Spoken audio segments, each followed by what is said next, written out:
Attention all rational thinkers. I am your strategic observer, Maggie Liu. Today's case is the example of the deprivation counterattack spring model. Let's begin today's story.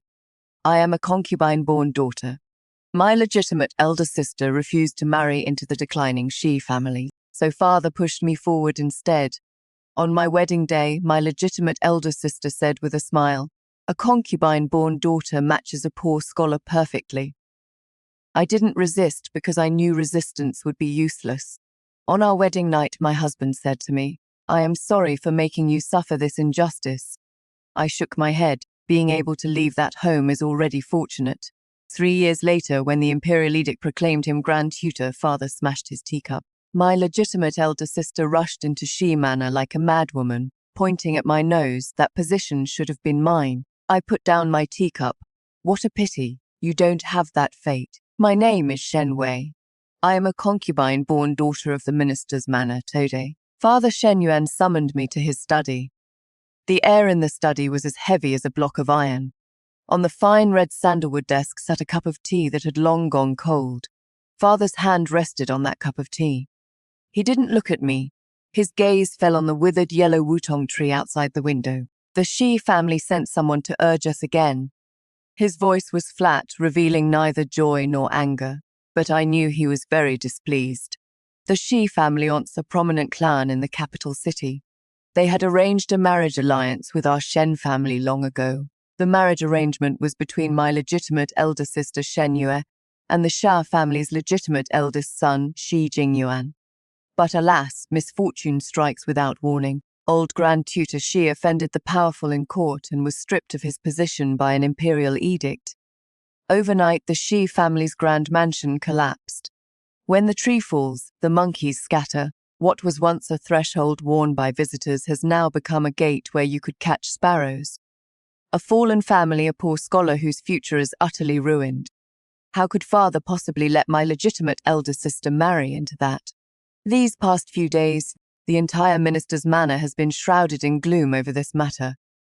My legitimate elder sister has smashed countless precious porcelain pieces in her courtyard. She cried and told father that she'd rather die than marry him. Father's heart ached terribly for her. Now he has summoned me. The outcome is self-evident. You know your sister's temperament. Shen Yuan finally withdrew his gaze and let it fall on me. In that gaze there wasn't a shred of warmth, like looking at an object that could be used for exchange at any time. She has been pampered with gold and jade since childhood, can't bear even the slightest grievance. This marriage arrangement, you'll take her place. He said it as light as a breeze, as if he were merely asking me to attend an ordinary banquet in my legitimate elder sister's stead, and not to marry in her place, staking my entire life. I lowered my eyes, saying nothing. Resist. It is useless. In this household, the fate of a concubine's daughter has never been her own to decide. My silence in Shen Yuan's eyes was acceptance. He was very satisfied. Very good, you are more sensible than your sister. After you marry over, consider it repaying the Shen family for raising you.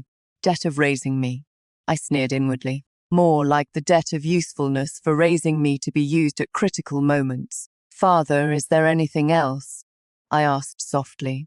I wanted to quickly leave this suffocating place. Shen Yuan waved his hand. You may go. Prepare these next few days.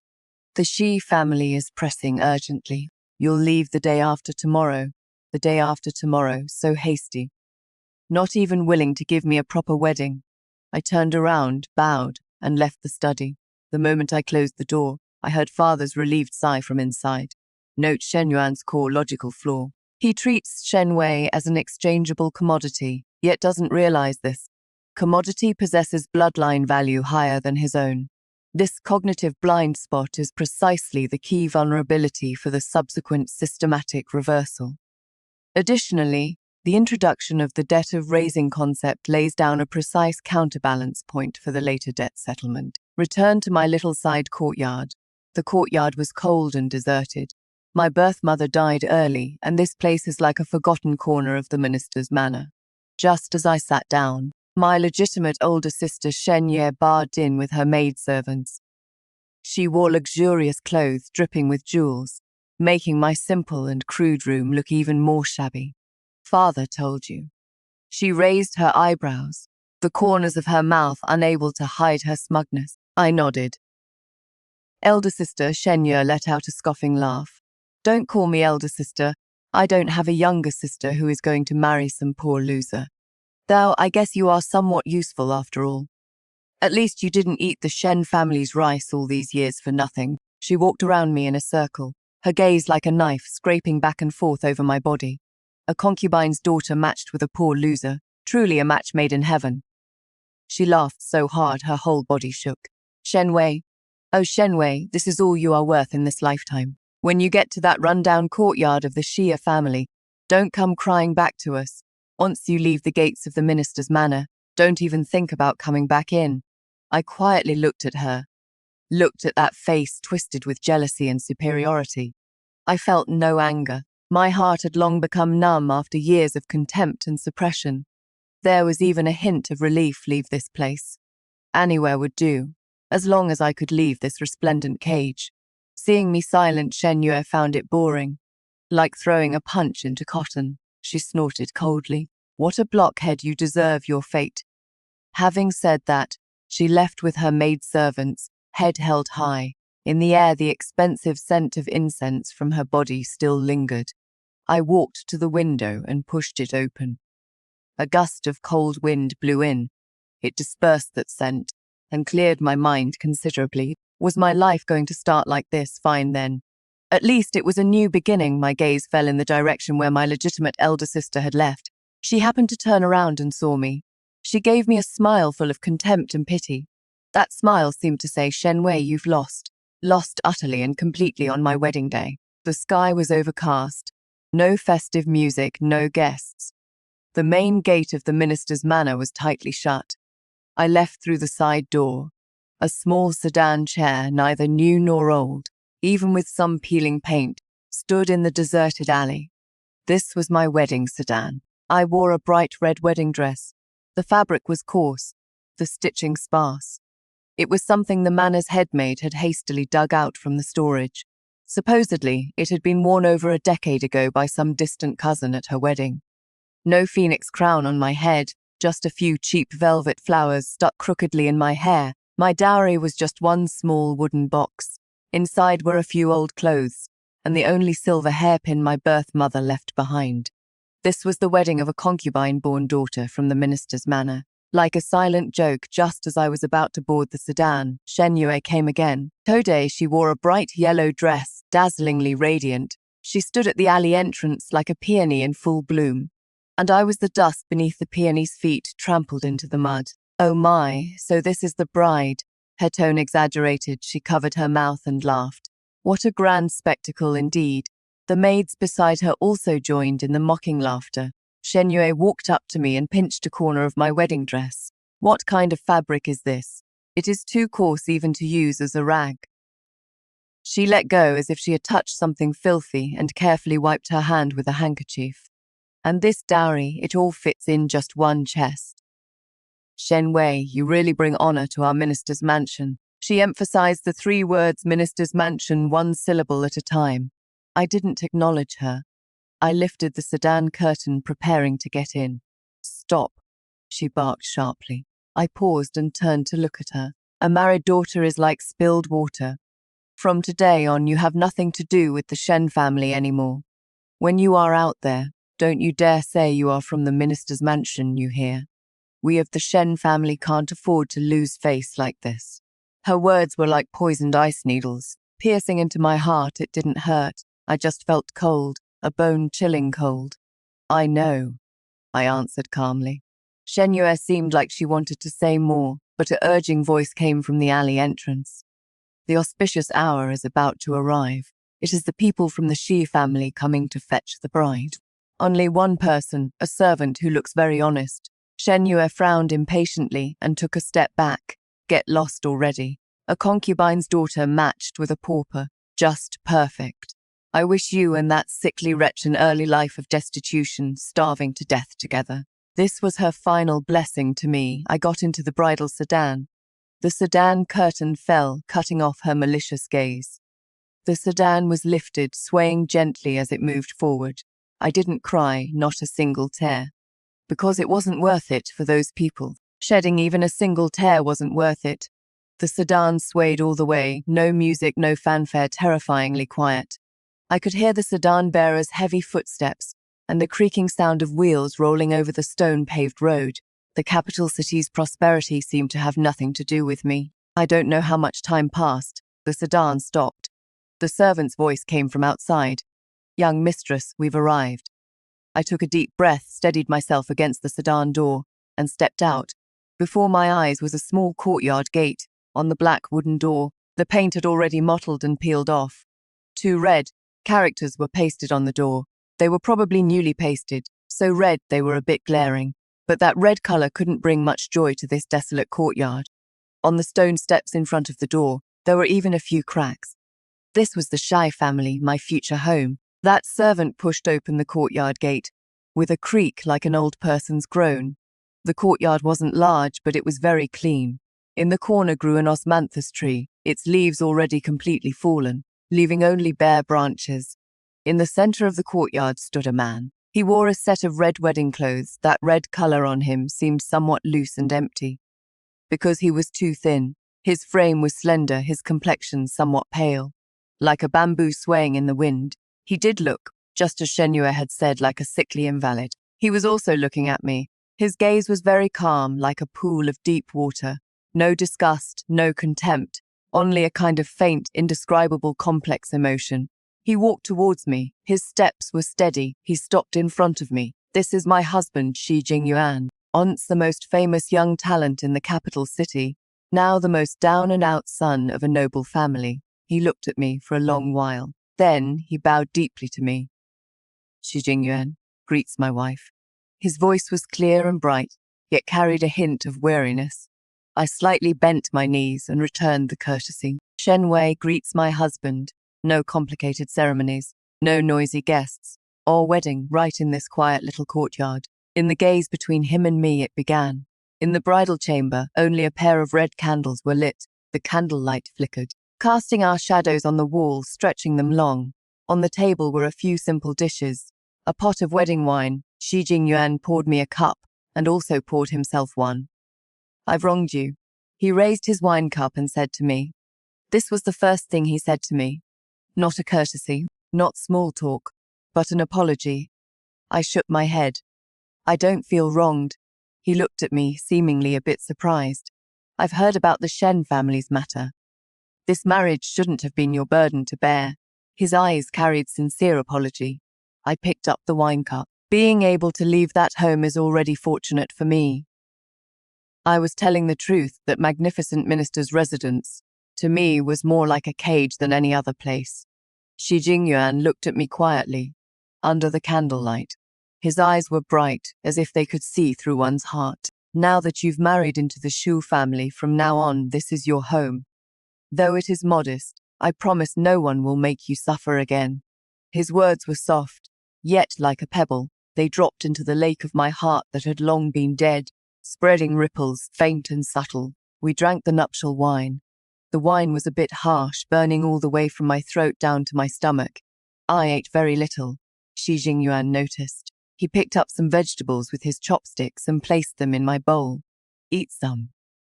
You've been busy all day. You must be hungry." His movements were natural and effortless, without the slightest air of a noble family's young master. We silently finished this simple wedding banquet. The servant called Uncle Fu came in to clear the dishes. In the room, only the 2 of us remained. The atmosphere was somewhat awkward. I sat on the edge of the bed, hands folded on my lap, not knowing what to do. Shi Jingyuan didn't come near me. He walked to the desk and lit another oil lamp. "It is late, you should rest early." "I'll sleep in the study." I was stunned. He was, "Don't worry." He seemed to see through my doubts, turned his head and smiled at me gently. "I married you, not for any other reason. Just to fulfill the marriage arrangement between our 2 families, to preserve the last bit of the Shi family's dignity. You and I have no feelings for each other. I won't do anything to you." His frankness left me somewhat at a loss. I thought that marrying into this family was just moving from one cage to another, but I didn't expect that he would give me unexpected respect. "Thank you, husband," I said in a low voice. He nodded, picked up a scroll of books from the table, and prepared to leave. Walking to the doorway, he stopped again. "Shen Wei," he called my name. I looked up at him. From now on, call me Jing Yuan." After saying that, he pulled open the door and walked out. The door was gently closed. I sat alone in the empty room, listening to the occasional sound of wind from outside the window. My heart was filled with mixed feelings. That night, I slept very soundly for the first time in many years. I slept so soundly early the next morning when I woke up. The sky had just begun to brighten. I got dressed and walked out of the room. Shi Jingyuan was already up. He was sweeping the courtyard. The thin light of early morning fell on his slender figure, coating it with a faint layer of gold. He heard the sound and turned around. "You are up?" There is hot water in the kitchen, and Uncle Fu has made some porridge." "Okay." The conversation between us was simple, yet not awkward. "During breakfast," he said to me, "you've seen the situation at home. There is only Uncle Fu, so I'll have to trouble you with the daily cleaning and laundry. It is fine, I know how to do all of that. In the side courtyard of the minister's residence, I've been doing these chores since I was young." He looked at me, wanting to say something but hesitating. In the end, it just turned into a sigh. "Shen Wei, I am not willing to settle for this." He put down his chopsticks, his eyes becoming unusually determined. "I will clear the Shi family's name. My current downfall is not the end." He got up and walked to the study. A moment later, he came out with a thick stack of manuscripts. He placed the manuscripts in front of me. "What is this?" I asked. "This is not poetry or prose." His voice carried a force that had been suppressed for far too long. "This is what I've painstakingly written over the past 3 years: strategies to govern the world and save the nation. The current imperial court may seem stable on the surface, but underneath, undercurrents surge and problems abound. Although His Majesty has the heart to govern diligently and bring prosperity, he is blinded by treacherous officials and has no way to start." He looked at me, his gaze burning. "I am waiting for an opportunity to present this manuscript directly before His Majesty. This is not for fame or fortune, but for the Shi family's innocence, for the lasting peace and stability of this realm." I looked at the manuscript before me. The handwriting on it was vigorous and powerful, the strokes sharp. I suddenly understood. This man before me, in his chest, held mountains and rivers by the thousands. He was not a poor scholar content with obscurity. He was a lurking, fierce tiger, just waiting for a moment when winds rise and clouds surge. And I, Shen Wei, had actually, through a twist of fate, become this fierce tiger's bedfellow. The days flowed slowly on in tranquility. Life in the Shi family was poor, yet peaceful. I quickly got used to everything here. Every morning before the sky was fully light, I would get up, prepare hot water for Shi Jingyuan to wash up, then go to the kitchen, using what little rice we had to cook a pot of thick porridge. Uncle Fu was old and his legs weren't good, so I took over the work of sweeping the courtyard too. The small courtyard wasn't big, so sweeping was quick. Whenever the morning light was dim, I would take the broom and sweep the fallen leaves in the courtyard. I could always see a tall and straight figure reflected on the window paper of the study. That was Shi Jingyuan. He got up even earlier than me, already reading under the lamp or organizing those shocking and world-defying manuscripts of his. He was very focused like a monk in deep meditation. The money at home was running out. When Uncle Fu showed me the account book, his brows furrowed into a knot. "Young madam, the money left, if we spend it sparingly, will last half a month at most." I nodded, taking note of it in my heart. At night, I mended an old robe for Shi Jingyuan by candlelight. He didn't have many clothes. Most of them were old. The elbows and collar were worn white. Under the armpit of this robe, a small tear had opened up. I sewed it stitch by stitch, being especially careful. He came over and sat down beside me, quietly watching me. The candlelight flickered, making his face look gentle and warm. "You've worked hard," he said softly. "Marrying me, you haven't had a single good day, and instead have to worry about daily necessities." I stopped the needle and thread in my hands and looked up at him. "Jingyuan, I've never found it hard. Being able to be with you, living such peaceful days, I am very content. This is not a lie. when I was at the minister's residence, although I had no worries about food and clothing. Spiritually, I felt like I was living in hell. Every day I had to be cautious and watch people's expressions, afraid that a wrong word or an improper look would invite blame from my legitimate mother and legitimate sister. But here my heart is free. It is at ease. Xi Jingyuan reached out his hand and gently held my hand that was holding the needle. His palm was very warm, with the thin calluses of a scholar. Shen Wei, wait for me, trust me. He didn't say much more, but those deep eyes were filled with determination and promise. I nodded heavily. I trust you. A few days later, Xi Jingyuan came back from outside, holding a small paper package in his hand. He handed the paper package to me. Open it and take a look. I doubtfully untied the thin string and opened the paper package. Inside was a piece of osmanthus cake, made delicately and exquisitely, giving off a sweet fragrance. A new shop opened at the street corner. I passed by and thought you might like it. He explained, his tone a bit unnatural. As if he wasn't used to doing this kind of thing, my heart suddenly softened. The pastries at the minister's manor were 100 times more refined than this, yet I'd never received even a single piece. Now this most important man in my life was using what little money he had to buy me a small pastry. I picked up the osmanthus cake and took a small bite. Very sweet, sweet all the way to the bottom of my heart. Is it good? He asked, a trace of anticipation in his eyes.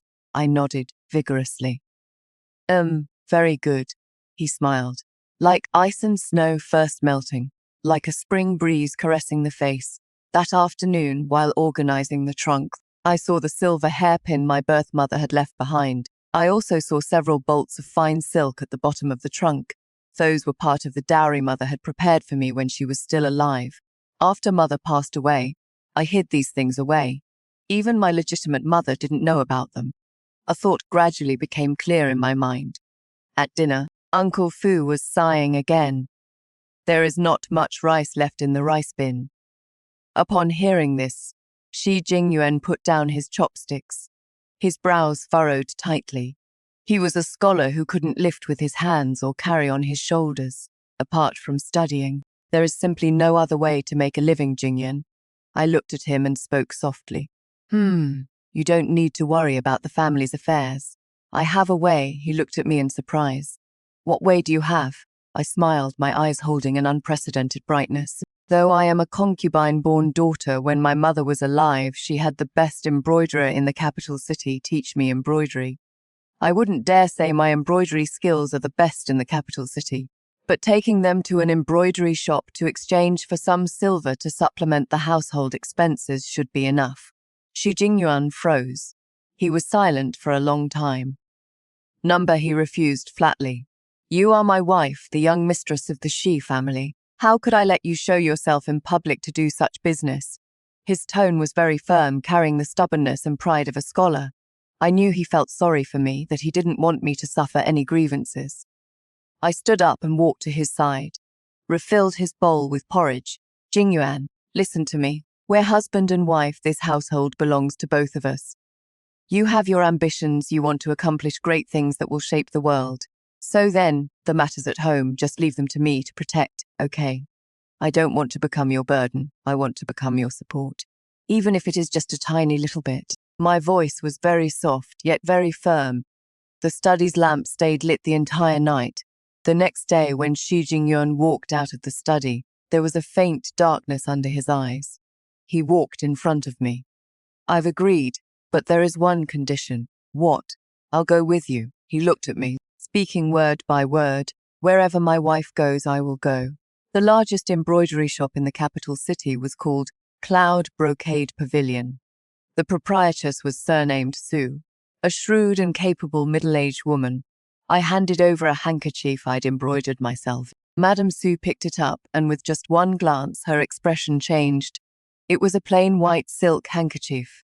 On it, using gold and silver double thread, a pair of lifelike lotus flowers on one stem was embroidered. The stitches were fine and dense, the color coordination elegant. The dewdrops on the lotus petals seemed to still be gently rolling. This is double-sided embroidery, Madame Su exclaimed in amazement. And it is the long-lost 3 variations embroidery. I nodded. The so-called 3 variations embroidery refers to embroidering on the same base fabric with both front and back sides having different images, different stitching techniques, and different colors. The front side of this handkerchief shows twin lotuses on one stem. The back side shows a pair of mandarin ducks playing in the water. This was my mother's treasured skill from back in the day. Lady Sue held the handkerchief, examining it over and over, unable to put it down. Miss, this craftsmanship is incredible. In the entire capital city, you won't find a second embroiderer like this. She raised her head, looking at me with burning eyes. For this handkerchief, I'll pay 20 taels of silver. From now on, if you have any embroidered pieces, just bring them to me. However many you have, I'll take them all. 20 taels of silver, enough to cover our expenses for half a year. My heart filled with joy. Shi Jingyuan beside me also showed surprise and relief in his eyes. We walked out of the Cloud Brocade Pavilion, holding the heavy silver in our hands. In our hearts was an indescribable sense of security. Let's go buy some rice and also buy some meat. Uncle Fu hasn't had meat in a long time, I said happily to Shi Jingyuan. Shi Jingyuan nodded with a smile. All right, whatever you say. The sunlight was just right, shining on us, warm and cozy. We walked side by side on the street. He helped me carry things. I looked at his profile, lean yet incomparably reliable. In my heart, a satisfaction I'd never felt before. However, this good mood was soon destroyed. At the street corner, we ran into a group of people head-on. Leading them was none other than my legitimate older sister, whom I hadn't seen in ages. Shen Yuexie still had that ostentatiously adorned, overbearing appearance, surrounded by a group of handkerchief friends, all noble ladies from the capital. She saw me and froze for a moment. Then her gaze fell on my plain clothing, then fell on Shi Jingyuan beside me. Finally, froze on the rice and meat we were carrying in our hands. As if she'd discovered some enormous joke, she laughed exaggeratedly. Oh my, who do we have here? Isn't this the concubine-born sister our minister's manor married off? Her voice was shrill and loud, immediately attracting the gazes of everyone around. The noble ladies beside her also snickered along. Shen Yue, is this that substitute bride sister of yours? Why is she dressed like a servant? The one next to her, that is the sickly one from the Shi family, right? Looks like a gust of wind could blow him over. Various taunts and mockeries shot over like sharp arrows. Shi Jingyuan's expression instantly darkened. He pulled me behind him, shielding me from those malicious gazes. Let's go, he said to me, but Shen Yue refused to let it go. She stepped forward and blocked our way. Go where? It is so rare to meet. Why not chat a bit more? Her gaze, like a viper, sized up Shi Jingyuan. Young Master Shi, long time no see. I heard the Shi family is now so poor they can barely afford to eat. What? Have you fallen so low that you need to rely on a woman to go out and show her face to make money? Her words were venomous to the extreme. The people around pointed and whispered, looking at us with eyes full of pity and contempt. I stepped out from behind Shi Jingyuan, looking straight at Shen Yue. Sister, long time no see. Your tongue is still as sharp as ever. My voice wasn't loud, but it was clear. You. Shen Yue hadn't expected me to talk back. Her expression changed. I continued speaking.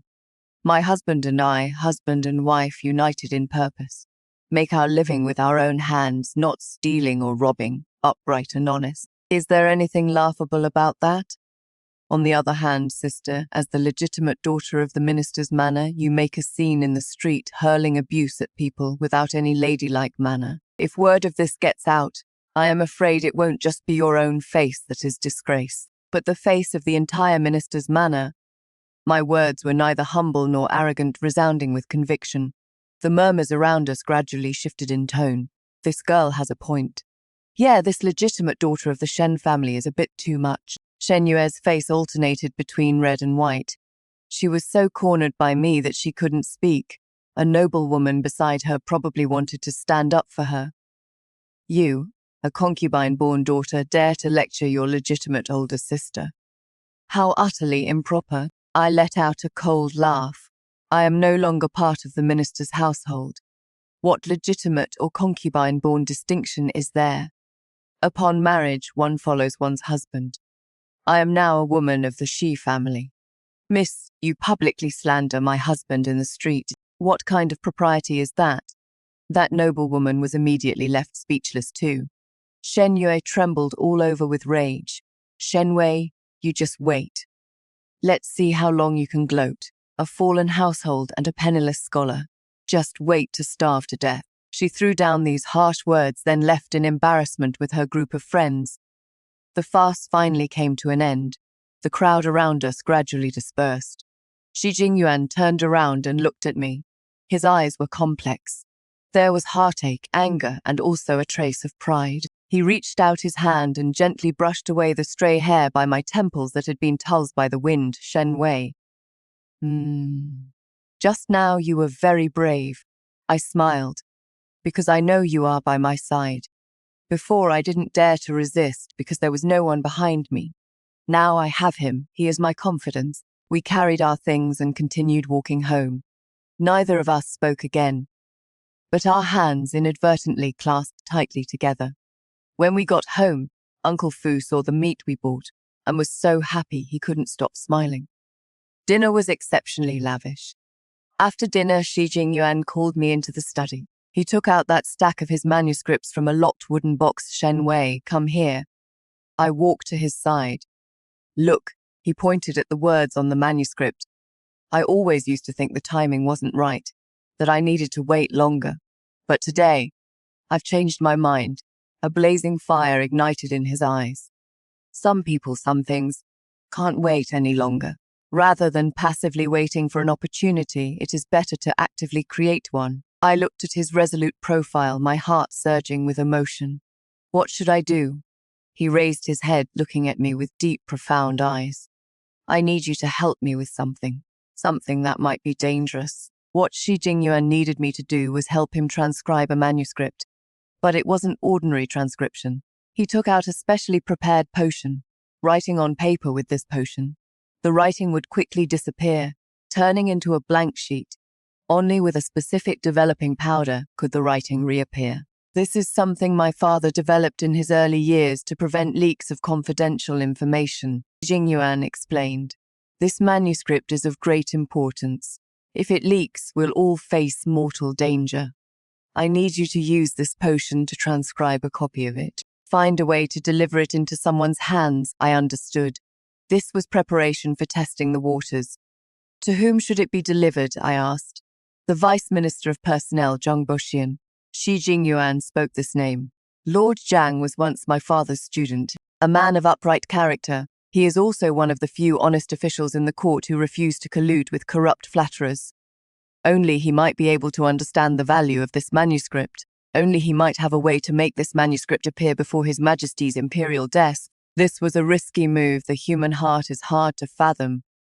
No one could guarantee whether this Lord Zhang, after times had changed, would still remember the old friendship. Once he chose to inform on us, the Shi family would be doomed beyond redemption. Jingyuan, do you trust him? I looked into his eyes. I trust my father's judgment. Shi Jingyuan's answer was steady and firm. Besides, we have no other choice left. Yes, rather than sit and wait for death, better to take a gamble. Over the next few days, I stayed home with the door closed. I focused on transcribing that manuscript at home. The content within was all-encompassing, vast and profound. From reforming the civil service to revising tax laws. From strengthening border defenses to developing agriculture and commerce. Every point hit the mark on current problems, penetrating to the core. The more I copied, the more shaken I felt inside. I finally understood what kind of mountains, rivers, sun and moon lay within the chest of this man I had married.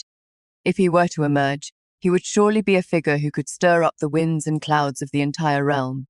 To avoid drawing attention, I disguised this content as an ordinary Buddhist scripture. Using special water, I copied it between the lines of the scripture. On the surface, it was just an ordinary copy of the Diamond Sutra. And the truly earth-shattering strategy was hidden in those blank spaces. 3 days later, I finally finished the transcription. Shi Jingyuan carefully wrapped up a small packet of developing powder. How to get this into Lord Zhang's hands is a difficult problem. He frowned. The Zhang residence was heavily guarded. People like us couldn't get anywhere near it. I thought for a moment, then suddenly had an idea. Lady Zhang is very devout in Buddhism, isn't she? I asked Xi Jingyuan. Xi Jingyuan was startled. How did you know? I heard the servants at the minister's residence mention it. Lady Zhang has been a vegetarian and recited Buddhist scriptures for years, and goes to Puji Temple outside the city to offer incense every month. Moreover, she loves copying Buddhist scriptures most and distributing them to worshippers to form good karma. Xi Jingyuan's eyes instantly lit up. You mean, right, I nodded. I can disguise myself as an ordinary worshipper and personally hand this Buddhist scripture to Lady Zhang at Puji Temple. This is the safest method and least likely to arouse suspicion. Xi Jingyuan looked at me, his eyes full of approval. Shen Wei, you truly are my virtuous helper. He held my hand. It is just that it'll be hard on you. It is not hard. I shook my head. Being able to share his burdens, I was willing and happy to do so. We found out that Madame Zhang's next visit to Puji Temple would be in 5 days. During those 5 days, we made thorough preparations. I changed into a set of the plainest blue cloth clothes. I only used a wooden hairpin to hold up my hair. I looked just like an ordinary commoner woman. On that day, I set out before dawn. Xi Jingyuan walked me all the way to the alley entrance. Be careful with everything, he warned me repeatedly. If anything seems wrong, get out of there immediately. Forget the item, your safety is what matters most. I know. I smiled at him to put him at ease. Then I turned and merged into the early morning crowd. Puji Temple was bustling with worshippers. I knelt on a prayer cushion and pretended to pray. But in my heart, I kept searching for Madame Zhang's figure. Finally, in the side hall, I spotted her. She was wearing an elegant plain robe, talking with the temple's abbot. She only had 2 maidservants with her. I took a deep breath, holding the Buddhist scripture, and walked over. Madam, please wait. Madame Zhang turned around and looked at me kindly. Fellow lay Buddhist, is there something you need? I held the Buddhist scripture up with both hands and presented it. I've heard that Madam is charitable and kind-hearted. This humble girl comes from a poor family and has no way to repay you. All I have is this hand-copied diamond sutra to present to you, Madam. As a small token of my appreciation, may Madam enjoy good fortune, longevity, health, and success in all things. My words were spoken earnestly, and I kept my posture very humble. The maid beside Madame Zhang was about to step forward to stop me. But Madame Zhang waved her hand. She took the Buddhist scripture and flipped through a couple of pages. The handwriting inside was written by me, imitating an ordinary woman's penmanship, delicate and graceful but lacking character. How thoughtful of you. Madame Zhang smiled at me warmly. I accept your kind gesture. She took out an ingot of silver from her sleeve, wanting to hand it to me. I cannot take this scripture for nothing. I quickly stepped back and waved my hand in refusal. Madam, this is my sincere gesture. I won't take a single coin. If I accepted money, it wouldn't be forming a karmic connection, but a transaction. After saying this, I curtsied to her. Then I turned and left, clean and swift. I could feel Madame Zhang's gaze following me the whole time, carrying a hint of scrutiny and doubt. I didn't dare look back. I hurried out of the temple and merged into the crowd. Only when I had walked far away did I dare to stop, leaning against a wall, gasping for breath. My back was already soaked through. Though it was just a few brief sentences, they had drained all my mental energy. When I got home, I told Xi Jingyuan everything that had happened exactly as it occurred.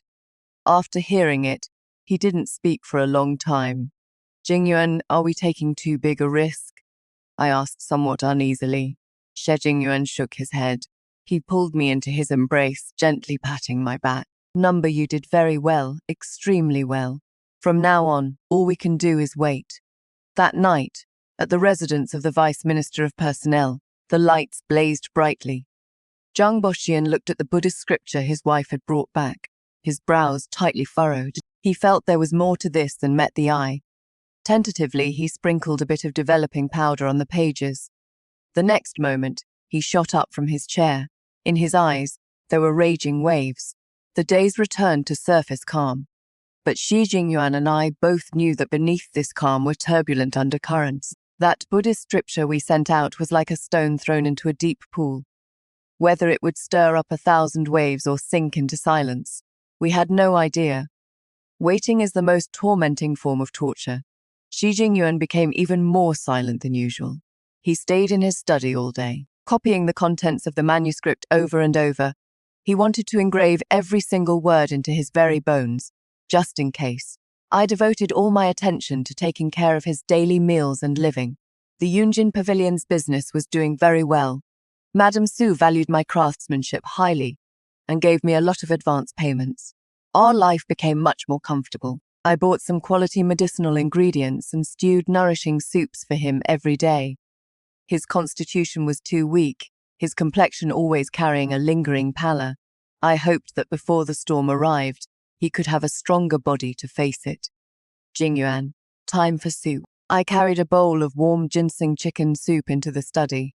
He put down the brush in his hand and looked up, seeing me. His tense brows relaxed into a trace of gentleness. He took the soup bowl and drank it slowly, sip by sip. His gaze, however, never left my face.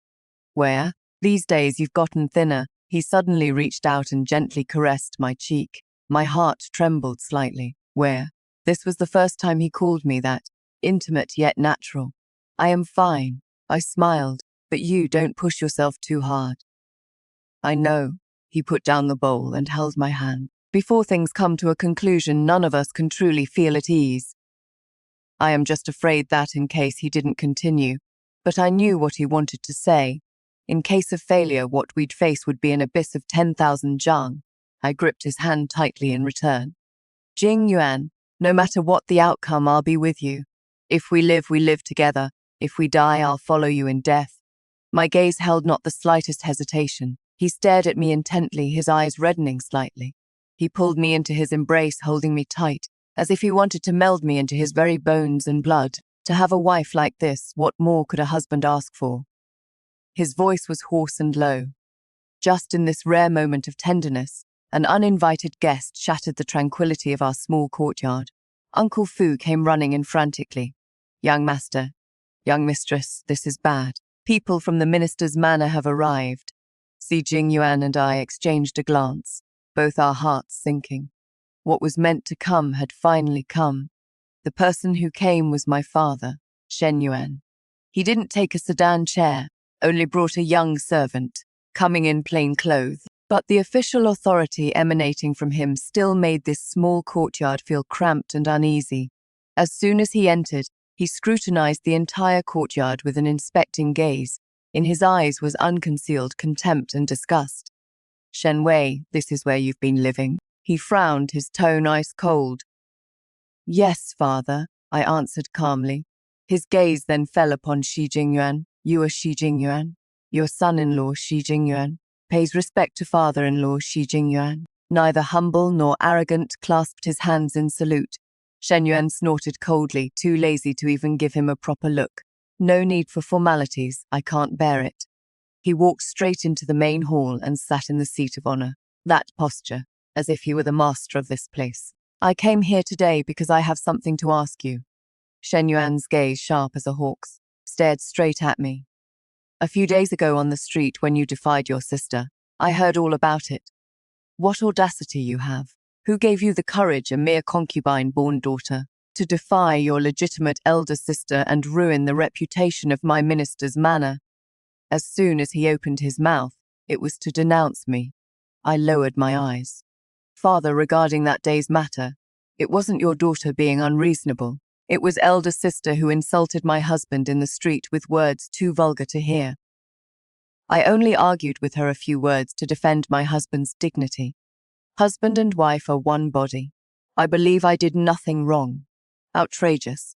Shen Yuan slammed the table, making the teacups rattle loudly. Your husband, a poor, penniless scholar. What dignity does he have to speak of?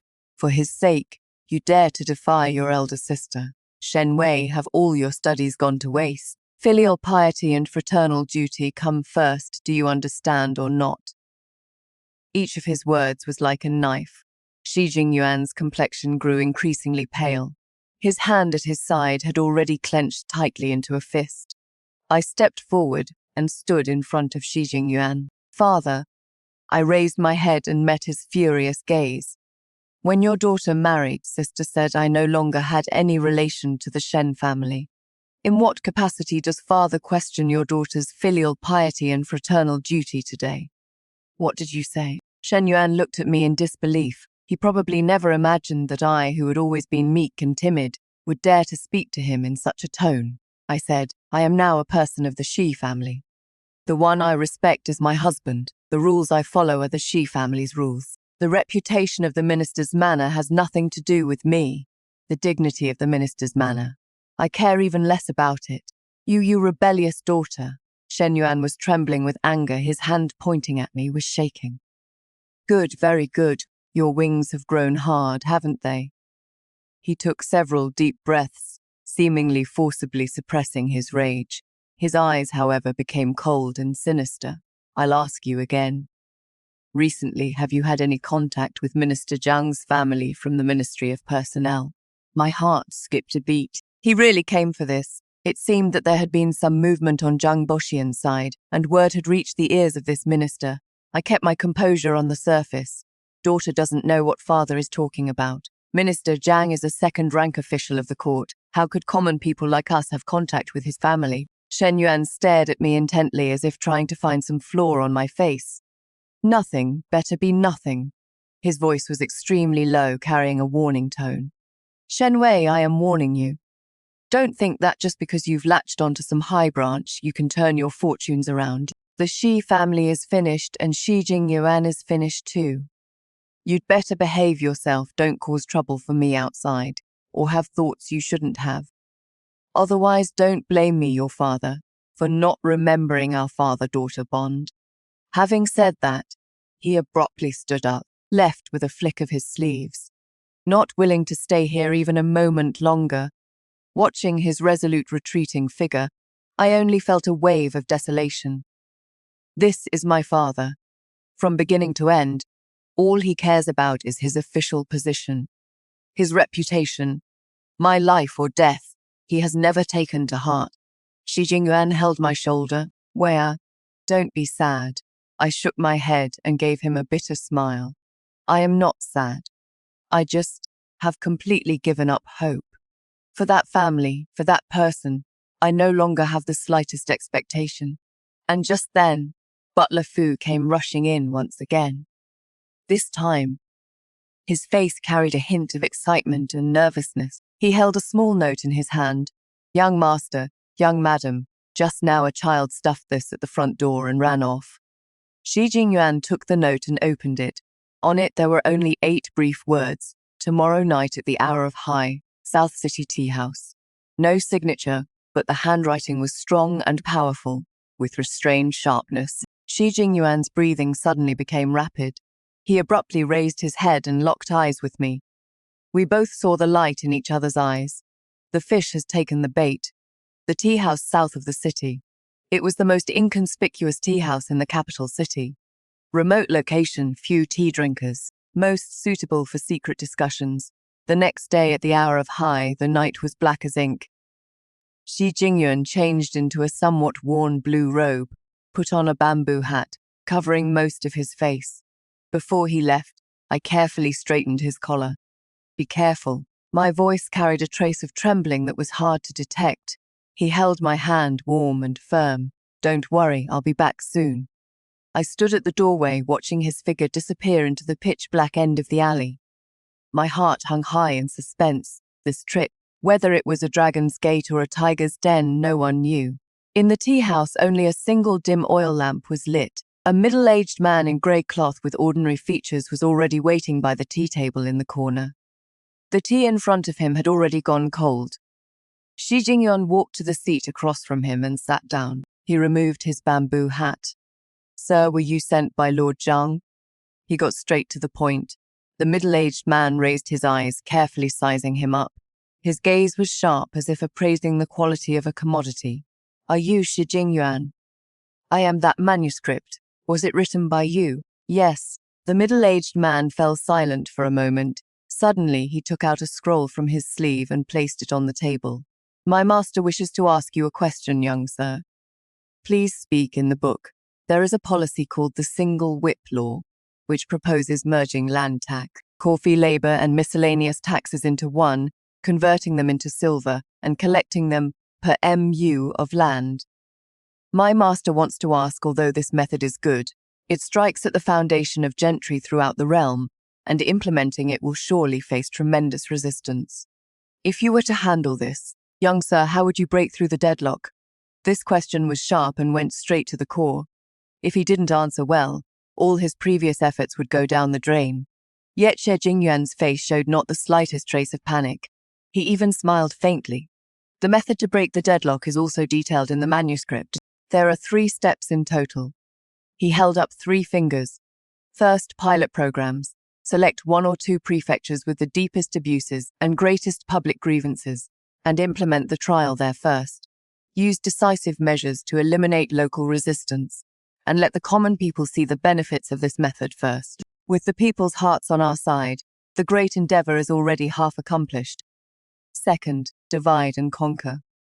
Among the gentry, they are not a monolithic block either. There are tyrannical and corrupt gentry, but naturally there are also enlightened local worthies. The court can issue decrees to give preferential treatment in titles and land property to those who cooperate with the new laws, and can even let them participate in implementing the new laws to share in the benefits. Win over one group, suppress another group, causing internal division so they cannot form a united force. Third, and the most important step, direct imperial leadership. This matter must be personally initiated and personally supervised by His Majesty. Establish a specialized bureau controlled by imperial relatives or the emperor's close ministers, bypassing the Central Secretariat and Department of State Affairs. Only the emperor's sword can completely cut down all demons and monsters. If these 3 steps can be implemented and the new laws succeed, the dynasty's prosperity can be guaranteed for 100 years. His voice was not loud. Yet every word was clear, striking, and resonant. Each word seemed to carry immense weight. After hearing this, the middle-aged man didn't speak for a long time. His gaze towards Xie Jingyuan changed from scrutiny to shock, and from shock to indescribable admiration. He had originally thought this was just a down-and-out scholar with only armchair strategies. He hadn't expected that this person's mind harbored such mature and seasoned strategies for governing the nation. He stood up towards Xie Jingyuan. He made a deep bow. Young master's talent surpasses your father's tenfold. My master was not wrong about you. Xie Jingyuan also stood up and returned the courtesy. I wonder, Lord Zhang, what do you plan to do next? Master says the time is not yet right. The middle-aged man lowered his voice. Although His Majesty has the will to govern the country, the court is deeply entangled with vested interests. The factional strife between the Crown Prince and the Third Prince grows fiercer by the day one move affects the entire situation. Rashly presenting this manuscript will not only fail to gain implementation, but will instead bring deadly disaster upon the young master and your master. Then what does my lord mean? Wait. The middle-aged man slowly uttered a single word. Wait for an opportunity that will allow the young master to face His Majesty directly. An opportunity for His Majesty to witness the young master's talent with his own eyes. This opportunity will come soon. The middle-aged man took out another invitation from his breast, and a heavy pouch of silver. Half a month from now is the day of the royal winter hunt. Master has already arranged an identity for the young master. You will participate as an accompanying secretary. Please accept this silver, young master, to acquire some proper attire and restore your health. When the time comes, someone will naturally make contact with you. Having said this, the middle-aged man donned his bamboo hat and turned to leave. May I ask your honored surname and name? Xie Jingyuan asked behind him. The man's steps paused, but he didn't turn around. Just Limbo, a household servant of my master. His figure quickly disappeared into the night. Xie Jingyuan sat alone in the tea-house for a long while more, until the tea turned completely cold. When he returned home, I had been waiting so long I was about to fall asleep. Hearing the sound of the door opening, I jolted awake immediately. Jingyuan. I rushed to greet him, looking at him nervously. How did it go? He didn't say anything, he just walked over, opened his arms and pulled me tightly into his embrace. I could feel his body trembling slightly, not because of fear, but because of extreme excitement. By my ear, He recounted word for word the entire conversation from the tea house. After listening, I could no longer hold back my tears. They spilled out. It worked. They had finally taken the most crucial and most difficult first step. Where, thank you. He cupped my face and gently wiped away my tears with his fingertips. Without you, I would still be in this courtyard, harboring ambitions with nowhere to fulfill them until death. You gave me hope. You let me see the light. I shook my head, sobbing uncontrollably. No, it was you yourself. It was your own talent, your own tenacity, that brought you this opportunity. I only did what I should have done. He lowered his head and kissed my lips. This kiss was light and soft, yet it carried 1,000 words, endless cherishment and love. At that moment, the cold moon outside the window seemed to become gentle as well. Half a month later, the royal winter hunt. This would be Shi Jingyuan's first stage to soar to great heights. It would also be the beginning of the turning point in our fate as husband and wife. The day of the winter hunt drew closer and closer. The atmosphere in the capital city became unusual. The imperial guards patrolling the streets clearly increased in number. Carriages from the great residences came and went endlessly, all making preparations for this grand event. Yet our small courtyard remained calm as still water. Shi Jingyuan no longer spent all day in the study. He began to step out of the house. Using the silver Zhang Boxian had given him, he got himself a decent set of clothes. Though not made of any precious fabric, wearing them immediately brought out his upright and refined bearing. He also bought a fine bow and arrows. Every morning he would practice archery in the courtyard. His archery skills weren't exactly superb, but each time he drew the bow, each time he took aim, he was focused to the extreme. Sweat slid down his lean face. Yet his gaze was sharp as a hawk's. I knew he wasn't just practicing archery, he was tempering his character, transforming himself from a frail scholar into a warrior ready for the battlefield at any moment. Besides practicing archery, he also bought back many maps of the royal hunting grounds and related books. He locked himself in the study, researching the terrain of the hunting grounds and the distribution of wild beasts. He even organized clearly the procedures of winter hunts over the years and the lists of participants. Opportunities are only reserved for those who are prepared. He wanted to firmly grasp all the factors he could control in his own hands. I, on the other hand, silently took care of everything for him.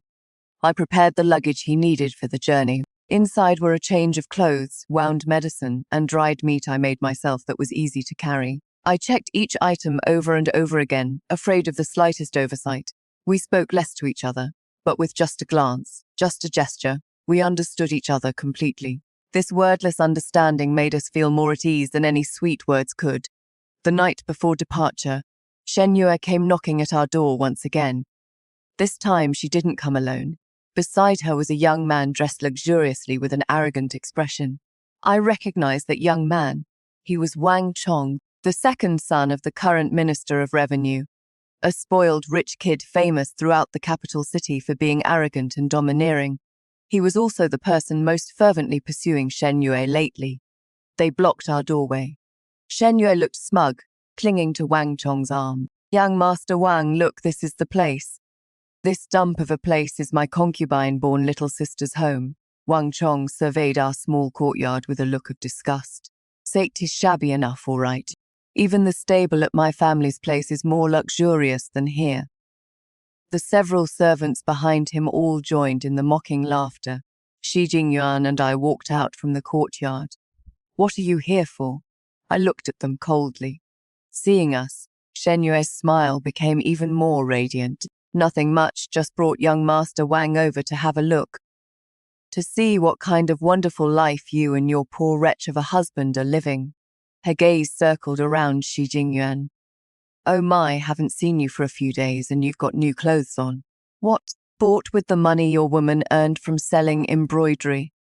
Wang Chong also looked at Shi Jingyuan with a provoking gaze. So you are that Shi Jingyuan? I heard you used to be some talented scholar. How is it that now you've fallen so low you need a woman to support you? His words were full of insult. Shi Jingyuan's expression instantly turned cold. You are not welcome here. Please leave. Oh ho, quite the temper, huh? Wang Chong laughed. This young master came here to tell you something. Here is the woman this young master has taken a fancy to. From now on, you'd better stay away from her, and don't mention the minister's mansion outside either. If this young master hears any bad rumors that ruin Ye's reputation. He paused, stepped forward, and patted Shi Jingyuan's face with his hand. The gesture was frivolous and humiliating. This young master has 100 ways to make you completely disappear from this capital city. The air instantly froze. Uncle Fu nervously gripped his broom. I was trembling with anger, about to step forward, but Shi Jingyuan held me back. He looked at Wang Chong, and in his eyes there was no anger, no fear, only a bottomless calm. A calm so profound, it made one's heart palpitate. He slowly opened his mouth, speaking word by word. Are you done? Wang Chong was startled. If you are done, then scram. Shi Jingyuan's voice wasn't loud, but it carried a pressing coldness. What did you say? Wang Chong thought he had misheard. A poor nobody dared to tell him to scram. I said scram, Shi Jingyuan repeated. While I haven't changed my mind yet, you are asking for death. Wang Chong flew into a rage, raising his fist to smash it into Shi Jingyuan's face. However, his fist was firmly caught in midair by a hand covered in calluses yet exceptionally powerful. At some point, a person had appeared behind us. It was none other than the middle-aged man we'd seen at the tea house, who called himself Uncle Lin. Young Master Wang, quite the temper you have. Uncle Lin's voice was calm and flat, but his hand, like an iron clamp, kept Wang Chong from moving. Wang Chong was both shocked and furious. Who are you? How dare you interfere in this young master's business? Uncle Lin released his hand. From his chest, he pulled out a token. The token was made of black iron with only one character engraved on it, Zhang. When Wang Chong saw that token, his face instantly turned completely white. His lips trembled, unable to utter a single word. Vice Minister of Personnel, Zhang Boxian. His father, the Minister of Revenue, had to respectfully address Zhang Boxian as Lord Zhang whenever they met. How would he, a pampered wastrel, dare to offend him? Shen Yue's complexion also became extremely ugly. She couldn't figure out, no matter how hard she tried, why would someone from Vice Minister Zhang's household appear here and step in to help Shi Jingyuan get lost? Butler Lin only said one word. Wang Chong didn't dare even fart. He dragged the already scared, silly Shen Yue along with his servants and ran away pissing and shitting himself. At the courtyard gate, quiet was restored once more. Butler Lin bowed slightly towards Shi Jingyuan. Young master, is everything prepared? Everything is prepared, Shi Jingyuan nodded. Then let us depart. Butler Lin said, the carriage and horses are at the alley entrance. Shi Jingyuan turned around and looked at me. I am leaving. All my thousands of words turned into just this one sound. He looked at me deeply, and in his eyes were reluctance, determination, and even more so infinite promises. Then he turned around and followed Butler Lin, striding away. Without looking back again, I stood where I was, watching his silhouette merge with the night. I knew that from the moment he stepped out of this courtyard gate, an earth-shattering storm was about to sweep through the entire imperial court, and my husband, Shi Jingyuan, would be at the center of that storm. I returned to the room and closed the door. I walked to the window and looked toward the direction of the imperial palace. There, the lights were brilliant, bright as day. And I, in this cold and quiet little courtyard, lit a lamp for him to guide him home. Jingyuan, waiting for you to come back. With your honor, your innocence, your radiant glory, return to our home, the Imperial Hunting Grounds, located at the hunting enclosure in the western suburbs of capital city. Here the vegetation is lush and beasts roam everywhere. It is where the Son of Heaven displays his martial prowess and enjoys leisure with his officials. Shi Jingyuan's identity was that of an accompanying clerk, a minor official of the lowest rank, completely inconspicuous. His task was to record the proceedings of the winter hunt, as well as the achievements of the various nobles and aristocrats. This identity gave him excellent convenience. He could move around every corner of the hunting grounds, observe everything without attracting anyone's attention. He saw the current Holy Emperor, dressed in golden armor, riding a magnificent white horse already past 50 but still moving with the strength of a dragon and tiger. His Majesty undiminished. He saw the Crown Prince surrounded by stars and moon, his face full of smug satisfaction. He saw the third prince calm and composed, but his eyes like a hunting falcon scrutinizing everything around him. He also saw the father of Minister of Revenue Wang Chong, as well as my father Shen Yuan. They followed around the imperial carriage, faces full of fawning smiles. Wang Chong was there too. When he saw Shi Jingyuan, his eyes dodged away as if he'd seen a ghost, and he hastily avoided him. The winter hunt began. The sound of horns rang through the sky. The nobles and aristocrats galloped on horseback, chasing after prey, shouts and loud laughter rising and falling in succession. Shi Jingyuan rode an ordinary brown horse, following far behind the group. He held paper and pen in his hands, appearing to be taking notes, but in reality his gaze had never left the emperor's position. He was waiting for that opportunity he had orchestrated with his own hands. Time passed, minute by minute, second by second. The procession gradually advanced deeper into the dense forest. The terrain here became increasingly complex. Suddenly, an earth-shattering roar came from deep within the forest. The ground seemed to tremble slightly. Everyone's expression changed. "It is a bear, a black bear." An experienced old hunter let out a terrified shout. A massive black bear, like a small mountain, charged out from the dense forest. Its eyes were blood red, clearly startled and enraged. And the direction it charged out from was heading straight for the emperor's carriage. The imperial guards protecting them instantly fell into disarray. Though they were well trained, facing such a lord of the mountain forest, they couldn't help but feel fear. Arrows shot at the black bear's thick fur were like scratching an itch. Slashing with long swords stirred up not even the slightest impact. Instead, it only further enraged this ferocious beast. The black bear reared up on its hind legs, let out a deafening roar, and with one swipe of its paw, sent an Imperial Guard soldier flying, horse and all. The scene instantly spiraled out of control. The Crown Prince and the third prince were both frightened pale, only focused on urging their horses backward. Shen Yuan, Minister Wang, and the others fled faster than anyone. In the chaos, the white horse His Majesty was riding got spooked, suddenly reared up on its front legs and threw His Majesty off. "Protect His Majesty quickly. Protect His Majesty." Everyone went crazy. The black bear's giant paw was about to slam down on His Majesty, who had fallen to the ground. At this critical moment, a figure, like an arrow released from its bow, suddenly charged out from the very back of the group. It was Shi Jingyuan. He didn't charge toward the black bear. He knew that with his strength it would be like a mantis trying to stop a chariot. He rushed toward a steep slope beside His Majesty. There was a half-fallen dead tree, entangled by vines, suspended in mid-air. "Your Majesty." He used all his strength and roared. "Watch out on your right." His Majesty instinctively rolled to the right. At the same time, Shi Jingyuan knocked his bow and drew the string. What he aimed at wasn't the black bear, but the main vine wrapped most tightly around that dead tree. Swoosh, the arrow shot through the air, precisely hitting the node of that vine. The massive dead tree, losing its last support, came crashing down. Right on target, it landed exactly on the black bear's charging path. With a thunderous boom, the black bear was struck by this sudden obstacle, stumbling heavily, its massive body crashing down to the ground. Although it wasn't seriously injured, it gave the Imperial Guards a precious moment to catch their breath. The commander of the Imperial Guards was also a battle-hardened veteran general. He seized this opportunity and shouted sternly, "Form up, spears, stab its eyes." Dozens of gleaming spears thrust viciously from all directions toward the black bear's most vulnerable eyes, mouth, and nose. The black bear let out a painful wail, rolling wildly on the ground. Finally, it died of exhaustion.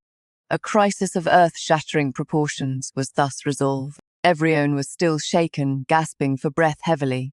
His Majesty, having survived the disaster, stood up from the ground. He did not look at the dead black bear. His gaze, sharp as lightning, pierced through all the panicked princes and ministers, and fell upon that young man who still sat on his horse, holding a longbow with a calm expression. "You, what is your name?" His Majesty's voice carried a hint of hoarseness, yet was filled with unquestionable authority. Shi Jingyuan dismounted and knelt on one knee. "This subject, accompanying scribe, Shi Jingyuan, pays respects to your Majesty." Se Jingyuan. This surname made His Majesty's pupils contract slightly. Zhang Boxian at his side timely stepped forward. Your Majesty, this is the son of the late Grand Tutor, Lord Shai.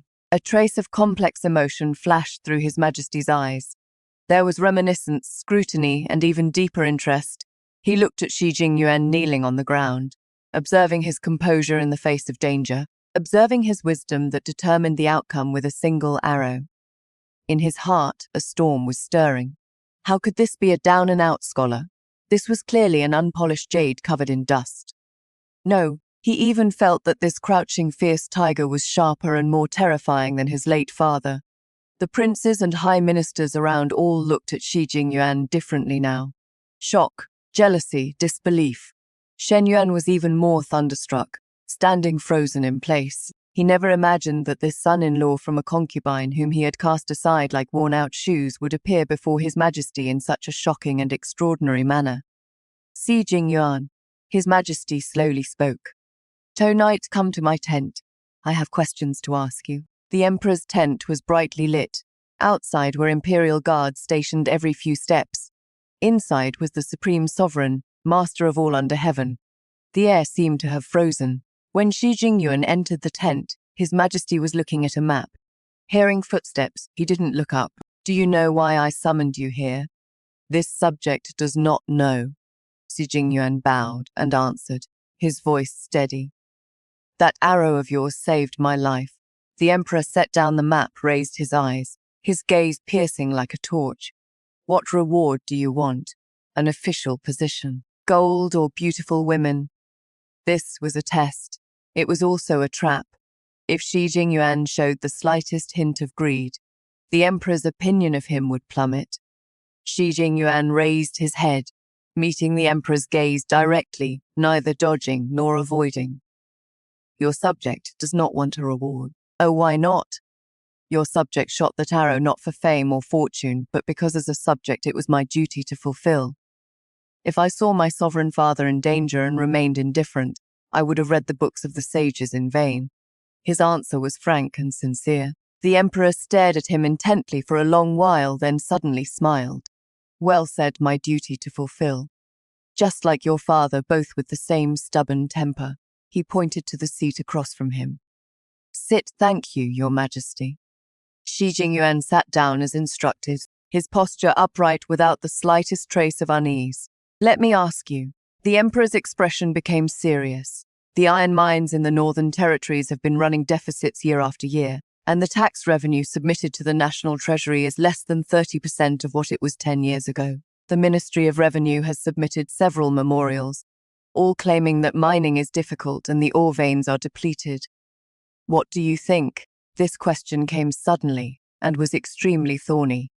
The northern iron mines were the court's purse, and even more so, the lifeblood of the Ministry of War. The interest groups involved were deeply entrenched and bottomless. The slightest misstep would mean being smashed to pieces.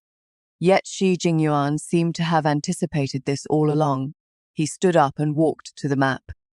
"Your Majesty, this subject believes the ore veins have not been depleted. The reason for the deficit lies not in heaven, but in people. First, layer upon layer of exploitation. The mine supervisors and local gentry, nominally mining for the court, are actually lining their own pockets, stealing ore on a large scale, passing off inferior goods as quality ones, deceiving those above and concealing from those below. Second, corrupt administration and ineffective supervision. The officials sent by the Ministry of Revenue have long been fed and fattened, colluding together, becoming birds of a feather. Third, chaotic tax system with deep-rooted problems. The court only knows to collect taxes but doesn't know to show compassion for the workers. The miners live in hardship with widespread grievances, naturally having no heart for mining. With each point he made, His Majesty's expression grew darker. These problems, he was not unaware of them. It is just that no one dared like Shi Jingyuan to so sharply and directly tear away this bloody fig leaf. "What good strategy do you have?" His Majesty asked in a heavy voice. "In reply to Your Majesty, there are 3 strategies." Shi Jingyuan's voice was firm and forceful. "First, establish a supervisory bureau. From the Imperial Guards and Inner Guards deploy elite forces to establish a special agency directly under Your Majesty, bypassing the Ministry of Revenue and local government offices, inspect the iron mines, and for any corrupt individuals execute first and report later using thunderous force to sweep away accumulated abuses. Second, implement a bidding system. Divide the mining rights of the mountains into sections and contract them to private merchants with the highest bidder winning. The court will only collect contract fees and taxes, no longer directly participating in mining, thus eliminating the root of corruption. Third, change the head tax to a production tax. Abolish excessive levies and miscellaneous taxes. Collect taxes based on actual production proportions. More work means more gain, stimulating the enthusiasm of miners and merchants. Within 3 years, the tax revenue from the northern iron mines will surely increase 5-fold. These words stirred His Majesty's heart with surging emotions, his dragon eyes gleaming. He seemed to already see the prosperous scene of a full treasury and strong troops with powerful horses. Excellent. What a Shi Jingyuan. His Majesty slammed the table and stood up. Your talent exceeds your father's tenfold. Just then, outside the tent, the Crown Prince's voice was heard. Father Emperor, I heard you summoned a meritorious subject, so I came specially to visit.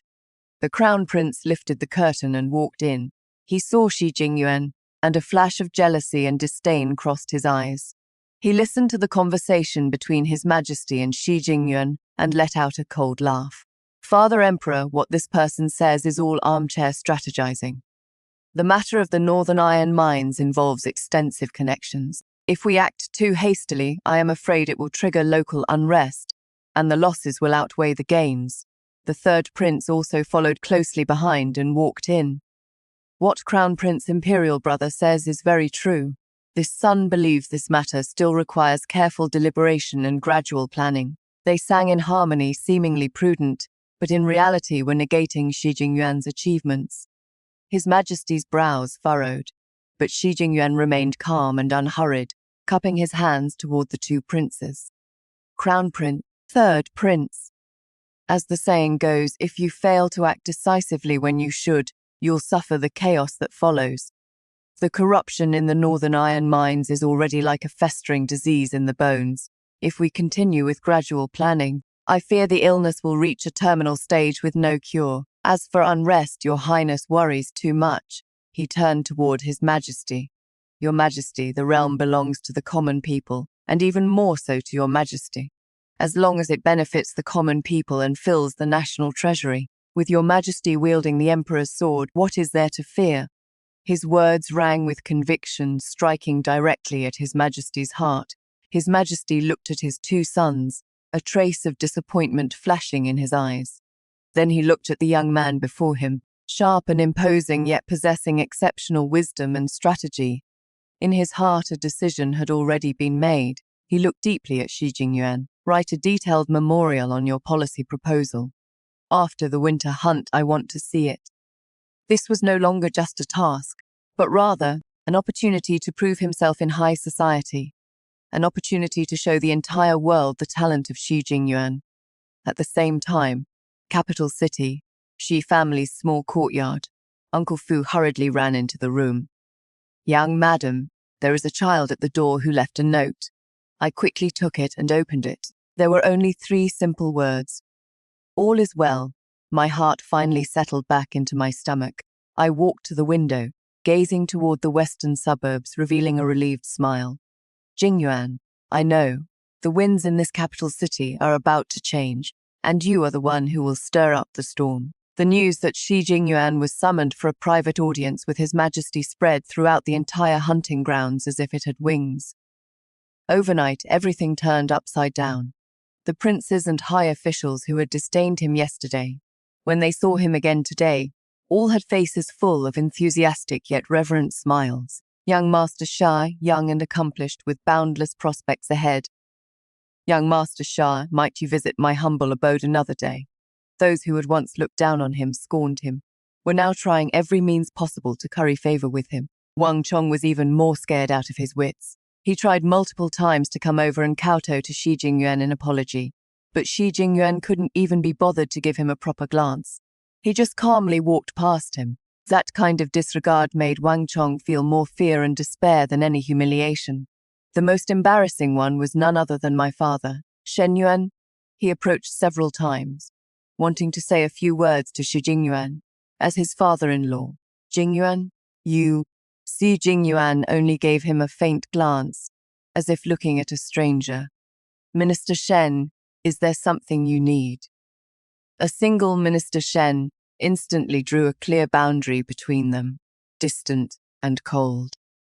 Shen Yuan's old face turned the color of pig's liver, awkwardly frozen in place, unable to leave or stay. He finally understood what it meant to regret not having acted differently from the start. At night, Zhang Boxian quietly came to Shi Jingyuan's tent. Jingyuan, you did very well. This usually stern Vice Minister of Personnel had undisguised appreciation on his face. His Majesty has already thought of promoting you to an important position, but you must also be careful. Today you showed too much of your edge and have become a thorn in the eyes of the Crown Prince and the Third Prince. They will never let you rise to power easily. Shi Jingyuan nodded. This student understands. A tree that stands out in the forest will be destroyed by the wind. I understand this principle, but sometimes, only by standing out can one be noticed at first glance by those in high places. Upon hearing this, Zhang Boxian laughed heartily. Good, what courage! Go ahead and do it with confidence. In the imperial court, I will shield you from the first wave of storms. For the next 2 days, Shi Jingyuan remained behind closed doors. In his tent, he refined that policy proposal about the northern iron mines until it was flawless and perfect. Every single word embodied his 3 years of dedication and aspirations. Meanwhile, in the capital city, my small courtyard welcomed an uninvited guest. It was Shen Yue. She must have heard about what happened at the hunting grounds from Wang Chong. Like a madwoman, she charged into our home. When she saw me, her eyes were bloodshot, like an enraged lioness. Shen Wei, you fucking bitch. What kind of seductive tricks did you use? How could that poor scholar Shi Jingyuan possibly earn His Majesty's favor? She simply refused to believe this was Shi Jingyuan's own achievement. In her eyes, Shi Jingyuan would forever be that worthless person she could trample on. She rushed at me, wanting to hit me, wanting to smash everything in the house. I didn't dodge. I just watched her coldly. Sister, this is Shi Manor, not a place for you to throw a tantrum. Uncle Fu, holding a stick, stood in front of me. Outside the courtyard gate, 2 unassuming men had somehow blocked her path. They were people Uncle Lin had sent to secretly protect me. Shen Yue was both shocked and furious. You dare to stop me? I am the legitimate young miss of the minister's manor. So what? I picked up my teacup and gently blew on the steam rising from it. Does being the legitimate young miss of the minister's manor give you the right to trespass into private residences and assault people? Believe it or not, I can send you to the capital magistrate's office right now. Shen Yue's arrogance was instantly suppressed by me.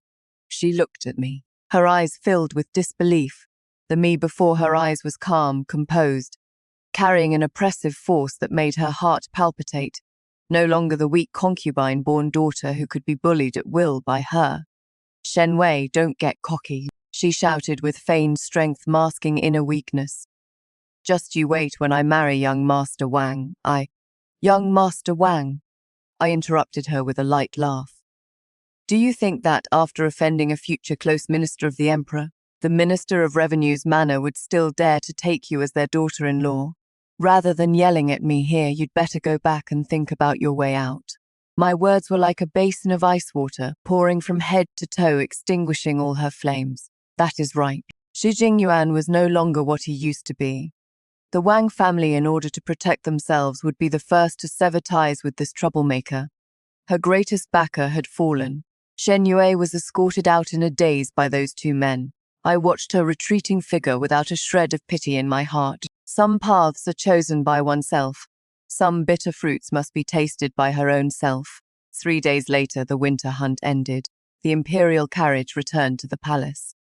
In the Golden Luan Hall, before the eyes of all civil and military officials, Shi Jingyuan presented his policy essay. After the emperor finished reading, he was overjoyed. He slammed that memorial heavily onto the dragon table. All my officials, take a look. This is what true talent for governing the world looks like. This is what a pillar of the nation is. That memorial was passed around in the hands of every minister. Everyone who read it showed expressions of shock and astonishment.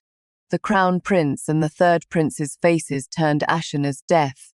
They knew they could no longer stop this person's rise. Finally, the emperor's golden words decreed an imperial edict that shocked the entire court. I, in recognition of Minister Shi's scholarly talent, hereby grant him the title of Hanlin Academy Lecturer Scholar to participate in court deliberations and attend upon me. Hanlin Academy Lecturer Scholar, rank 6. Though the rank wasn't high, it was truly a position as the emperor's close attendant.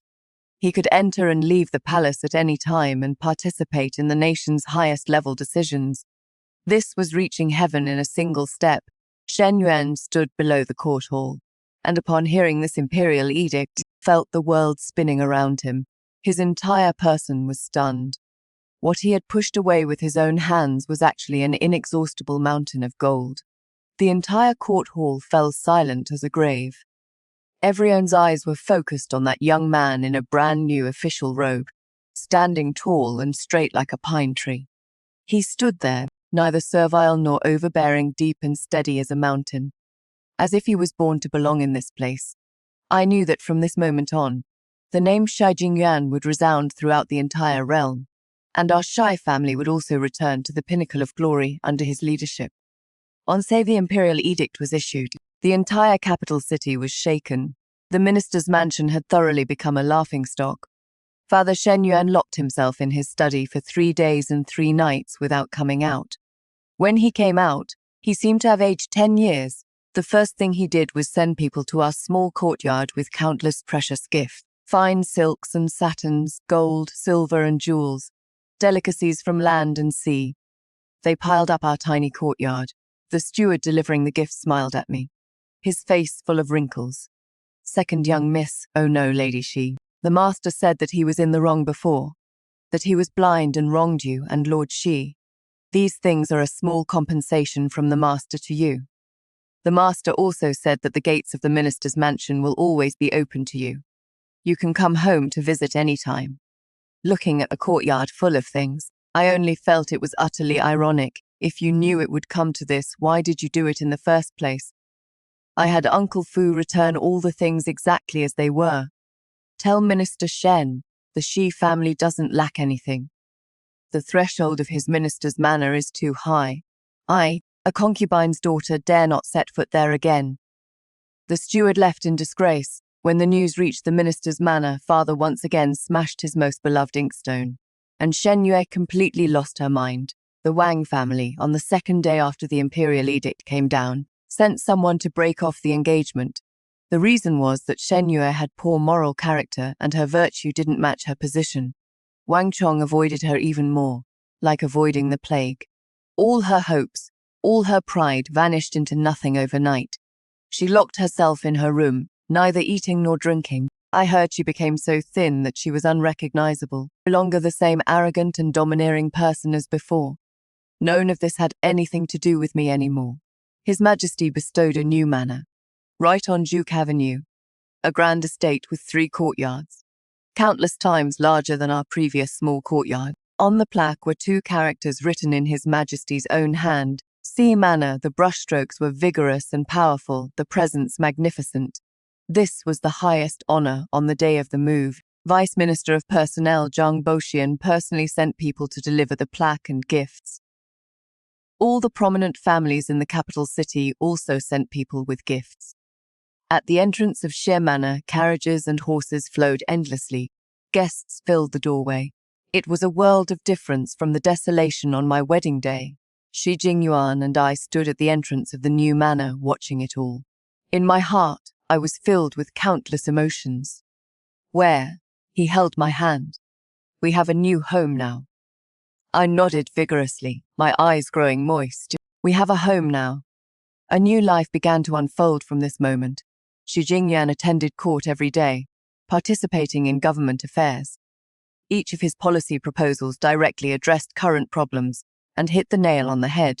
His Majesty came to rely on him more and more, almost following his every word and suggestion. And I began learning to be a household mistress, managing the enormous estate, handling social relations. Back at the minister's estate, these matters never fell to me. Now, however, I handled them with ease.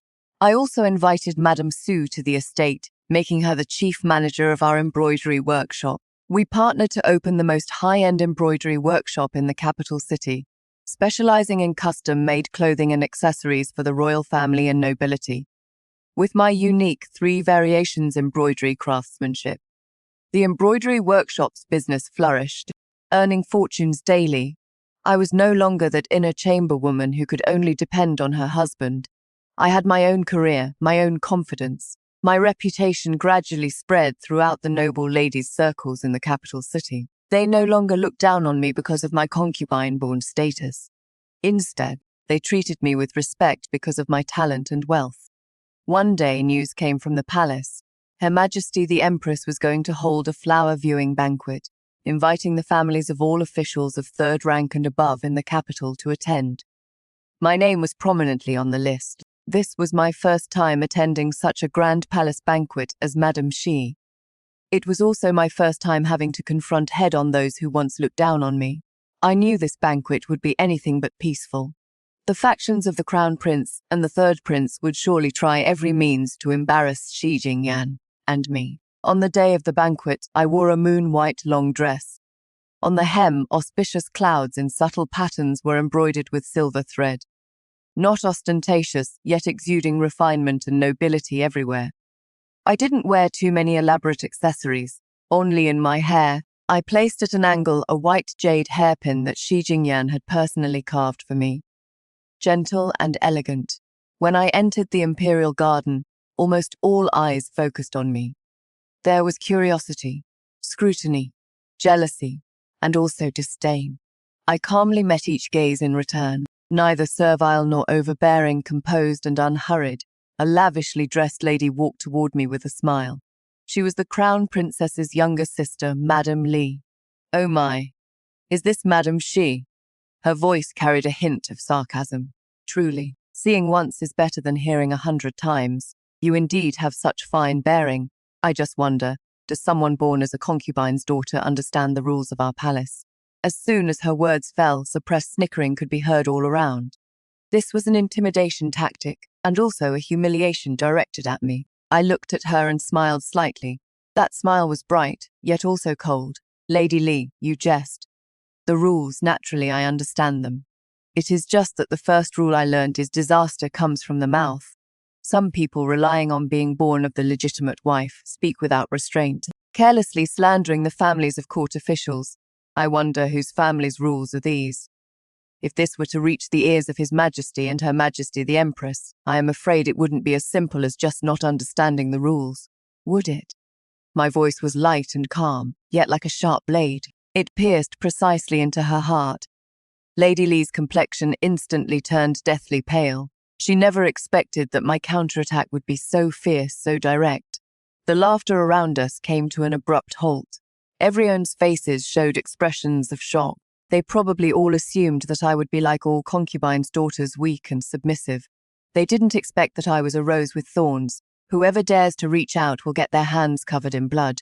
Just as the atmosphere remained deadlocked, a gentle voice broke the awkwardness. Lady Xi, well said. I turned around. I saw a woman dressed in palace attire with a dignified and graceful bearing, walking slowly toward me with the support of palace maids. It was Her Majesty the Empress. Her face carried a gentle smile. But in her eyes, there was a hint of displeasure toward Lady Li. Everyone knelt down.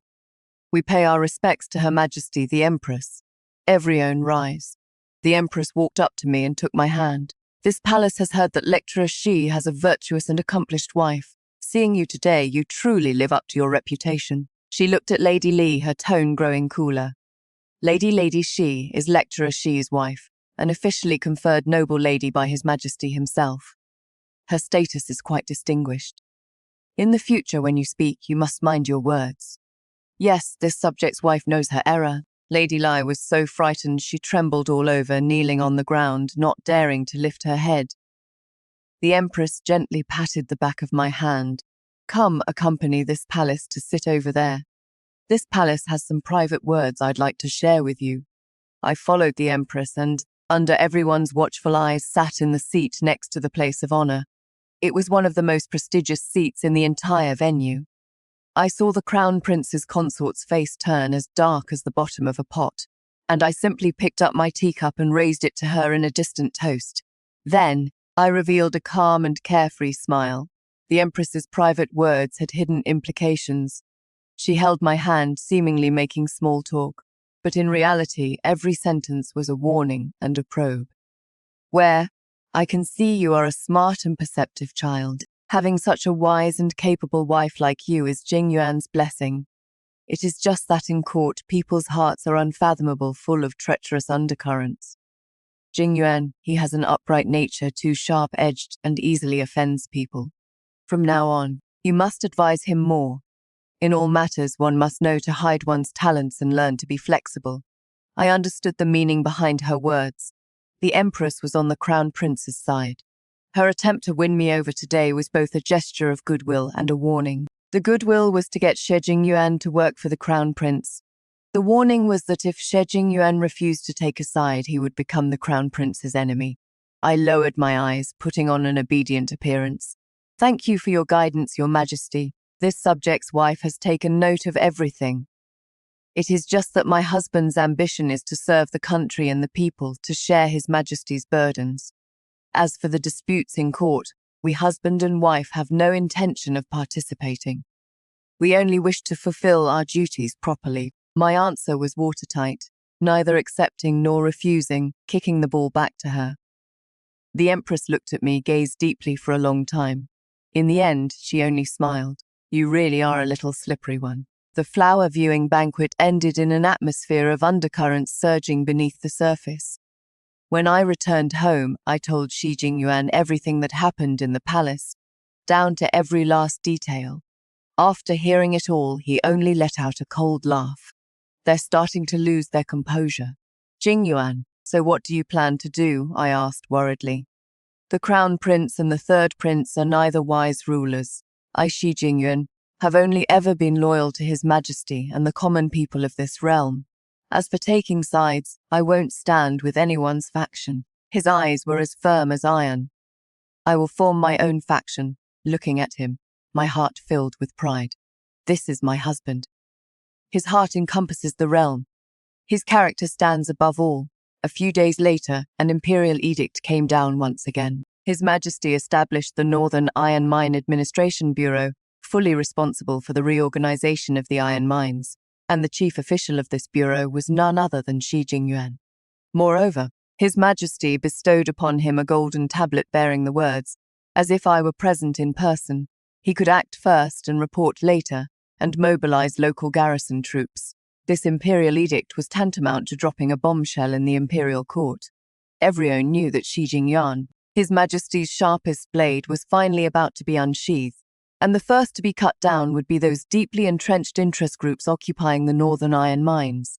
Among them were the Wang family of the Minister of Revenue, as well as the forces behind the Crown Prince. She Jingyuan would be going to the Northern Territories for at least 3 months. This would be the first time we'd be apart for so long since our marriage. The night before his departure, I packed his luggage for him. From behind, he gently embraced me. His chin rested against the crown of my head. While I am gone, you must take good care of yourself. I've already instructed Butler Lin about all matters in the mansion. He will send people to secretly protect your safety. I know. My voice was somewhat choked. You must also be careful in everything out there. The northern lands are bitterly cold. People's hearts are treacherous.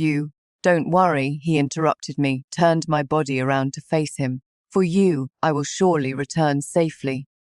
He lowered his head and kissed my forehead. Wait for me to come back. The next day before dawn, he left. I stood at the doorway, watching the convoy disappear at the end of Long Street. My heart felt utterly empty. After She Jingyuan left, Shermana seemed to become much quieter all at once. I devoted all my energy to the embroidery workshop's business. With the money I earned, I bought large tracts of land outside the capital city. I established charitable halls, taking in homeless orphans and the elderly. I taught them to read and write, taught them practical skills. My reputation among the common people of the capital city grew better and better. They all call me the living bodhisattva. All of this naturally reached the palace as well. The Empress summoned me once again. This time, her attitude was noticeably much colder. Madam Shi, what a grand gesture indeed. Your skills at winning people's hearts are better than anyone else's. I knelt on the ground, neither humble nor arrogant. In response to your majesty, this subject's wife dares not. This subject's wife is merely grateful for his majesty's and your majesty's grace, doing what little I can for the people of the realm, that is all. Humph, what little you can. The Empress sneered. I'd say both you and your husband have quite the ambition. Just then, a young eunuch came rushing in. Your Majesty, an 800 li urgent report from the north. The Empress's expression changed instantly. She opened the memorial, and after just one glance, abruptly stood up from her chair. On her face was an expression of disbelief. The memorial read, on the 10th day after Shi Jingyuan arrived in the north, he used thunderous methods to shut down and confiscate the main household of the Wang family, the largest mine merchant in the region. From their mansion, they seized privately hoarded iron ore, totaling 300,000 jin. They also seized secret correspondence between him, the father of Minister of Revenue Wang Zhongzhe, and the Crown Prince. The letters detailed how they colluded, how they illegally mined iron ore, how they lined their own pockets, and how they funneled enormous profits to the Crown Prince as funds for his factional scheming. The evidence was irrefutable. After the Empress finished reading, she felt the world spinning around her. Her entire body went limp and collapsed into the chair. She knew it was over. The Crown Prince was finished. Shi Jingyuan's strike was fast, precise, and ruthless. With one slash, he cut right into the Crown Prince's main artery. I knelt below, listening to the young eunuch finish reading the memorial. In my heart, however, I remained calm and undisturbed. I simply raised my head, looked at the devastated Empress, and spoke calmly. Your Majesty, it seems the skies over the north are about to clear. My husband did not disappoint me. He used the sharpest method to announce his return to the entire world, and also announced the beginning of a massive storm. However, I never expected that this storm would backfire on me in a way I completely hadn't anticipated. 3 days later, someone I never expected came to Shi Manor. It was Nanny Liu, the personal maid of my birth mother. Back then, after my mother's death, she was driven out of the minister's manor by my legitimate mother and disappeared without a trace. I thought she had long since passed away. I didn't expect she was still alive. She knelt before me, tears streaming down her aged face. Miss, this old servant has finally found you. She pulled out from her bosom a small wooden box wrapped in layers of oilcloth. Miss, this is something Madam desperately had this old servant take away before she died. Madam said that inside there is hidden a tremendous secret. It also concerns your true identity. I froze. My true identity. With trembling hands, I opened that wooden box. Inside there were no gold, silver, or jewels. Only a half-piece of jade pendant carved with peculiar patterns. And a letter that had long since yellowed. The words on the letter were shocking. Where, my daughter? Mother has wronged you. Your biological father is not Shen Yuan, but the current emperor. You are of royal blood, a true princess of noble birth. Looking at that letter, I felt like I'd been struck by lightning. The entire world was spinning. I am a princess. The current emperor is my biological father. How is this possible? This is simply preposterous. Nanny Liu knelt on the ground, sobbing uncontrollably, recounting the events of years past. It turned out that my birth mother was originally an embroiderer at the Jiangnian Textile Bureau. 20 years ago, the emperor traveled south and happened to meet her. The two fell in love at first sight and pledged themselves to each other in secret. His Majesty promised her that after returning to the capital, he would definitely send someone to bring her into the palace. But who would have known after His Majesty left? My mother discovered that she was pregnant. An unmarried woman who got pregnant before marriage, in that era, would be drowned in a pig cage. With nowhere to turn, she happened to meet Shen Yuan, who was just a minor clerk at the time. Shen Yuan saw that my mother was beautiful and had evil intentions. He pretended to be willing to marry my mother and give her a proper status. The condition was that once the child was born, they had to claim to the outside world that it was his child. My mother, in order to protect the child in her womb, could only agree through tears. She thought that once His Majesty sent someone to get her, everything would come to light. But she waited and waited for a whole year and never waited for His Majesty's people. She didn't know that the token and letter she had someone deliver to His Majesty back then had long been intercepted midway by the Empress at the time, who is now the Empress Dowager. The Empress Dowager was extremely jealous and would never allow any common woman to threaten her position. She secretly sent people to suppress and erase all traces of my mother's existence. His Majesty had no idea at all that he had a beloved woman in Jiangnan, along with his own flesh and blood. My mother, heartbroken and disheartened, married Shen Yuan and gave birth to me. Shen Yuan, relying on the credit of my mother giving him a daughter, rose through the ranks. But he wasn't good to my mother, because he knew that in my mother's heart there was no place for him. He treated me even worse, either beating or scolding me, because he thought I wasn't his blood, that I was a disgrace later. When the legitimate wife married in the mansion, she made things even more difficult for my mother. My mother fell ill from accumulated resentment, and when I was 5, she passed away. Before she died, she gave this half-jade pendant and number to Nanny Liu. This jade pendant was a token His Majesty left for her back then. It is an imperial treasure unique in all the world. She instructed Nanny Liu to find a chance to make my true identity known to the public. Nanny Liu took these things and fled the minister's mansion overnight, but she was pursued by assassins sent by the legitimate wife. She narrowly escaped death before getting away, and from then on lived under a false name, not daring to show herself. Until recently, when she heard about what happened between Xi Jingyuan and me, she knew that I finally had the ability to protect myself. Only then did she dare to come see me with this secret. After hearing all this, tears were already streaming down my face. I finally understood why my life in the mansion was worse than even the servants. Why Shen Yuan had not an ounce of father-daughter affection for me. Why the legitimate wife and Shen Ye could humiliate me without any restraint. Turns out I was never his daughter at all.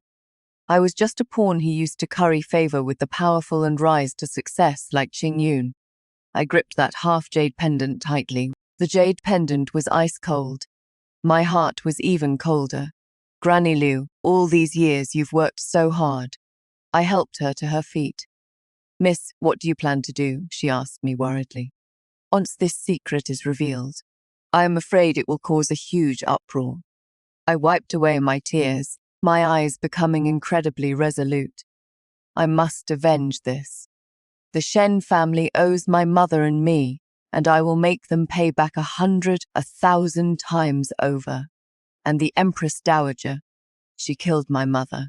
I need to settle this score with her properly too. I carefully put away the jade pendant and the number. This matter was far too significant. I couldn't act rashly. I needed to wait. Wait for Xi Jingyuan to return, wait for the most opportune moment. And at this time in the northern lands, Xi Jingyuan had also encountered an unprecedented crisis. His investigation and confiscation of the Wang family assets and his takedown of the Minister of Revenue had struck at the Crown Prince's core interests. The Crown Prince was driven to desperate measures. In secret, he contacted the garrison commanders in the northern lands. That commander was already his man. They set up a vicious scheme. They forged a letter accusing Xi Jingyuan of treason and selling out the country. The letter claimed that Xi Jingyuan intended to sell the defense maps of the northern lands' iron mines to the barbarian tribes in the north. Then they sent people to ambush and slaughter a small barbarian tribe along the route. They stuffed this forged letter onto the tribal leader's corpse. Both witness and evidence were present. The garrison commander, using this as justification, directly led troops to surround the Supervision Bureau. Under the charge of collusion with the enemy and treason, Xi Jingyuan was arrested on the spot and thrown into the heavenly prison. Moreover, an urgent memorial was immediately dispatched by 800 Lai Express, impeaching Xi Jingyuan with 10 charges, each one fatal. When the news reached the capital city, the entire court was in an uproar. His Majesty flew into a towering rage. He couldn't believe that the pillar of talent he had personally promoted would be a traitor to the nation. But the evidence before him was far too solid. The crown prince and his faction wailed and cried in the court, begging His Majesty to immediately issue an edict to execute Xi Yuan on the spot as a warning to others. Zhang Boxian and the other upright officials, on the other hand, vouched for Xi Jingyuan's innocence, saying there must be a grave injustice here. Both sides argued fiercely in the Golden Luan Hall, unable to reach any agreement. His Majesty also found himself in a difficult position. He dispatched a trusted minister to the Northern Territories to reinvestigate. But until the results came out, Xi Jingyuan could only remain imprisoned in the heavenly prison, his fate uncertain. This news, to me, was like a bolt from the blue. I knew this was a frame-up. It was the Crown Prince's most vicious revenge. They can't bring down Xi Jingyuan, so they want to destroy him this way. My heart aches like a knife twisting inside, but I didn't collapse. I know that at this moment I cannot panic. I am his only support. I must save him. I calmed myself down and began thinking of a strategy. The other side has both witnesses and evidence. Attacking the case itself makes it very difficult to turn things around. The only way is to strike at the root of the problem, make the Crown Prince, the mastermind behind all this, unable to protect himself. Make him lose the power to frame Xi Yuan ever again. And in my hands that number about my origins and the jade pendant. That is my only and most lethal weapon. Originally, I wanted to wait for a better opportunity. But now, I can't wait anymore.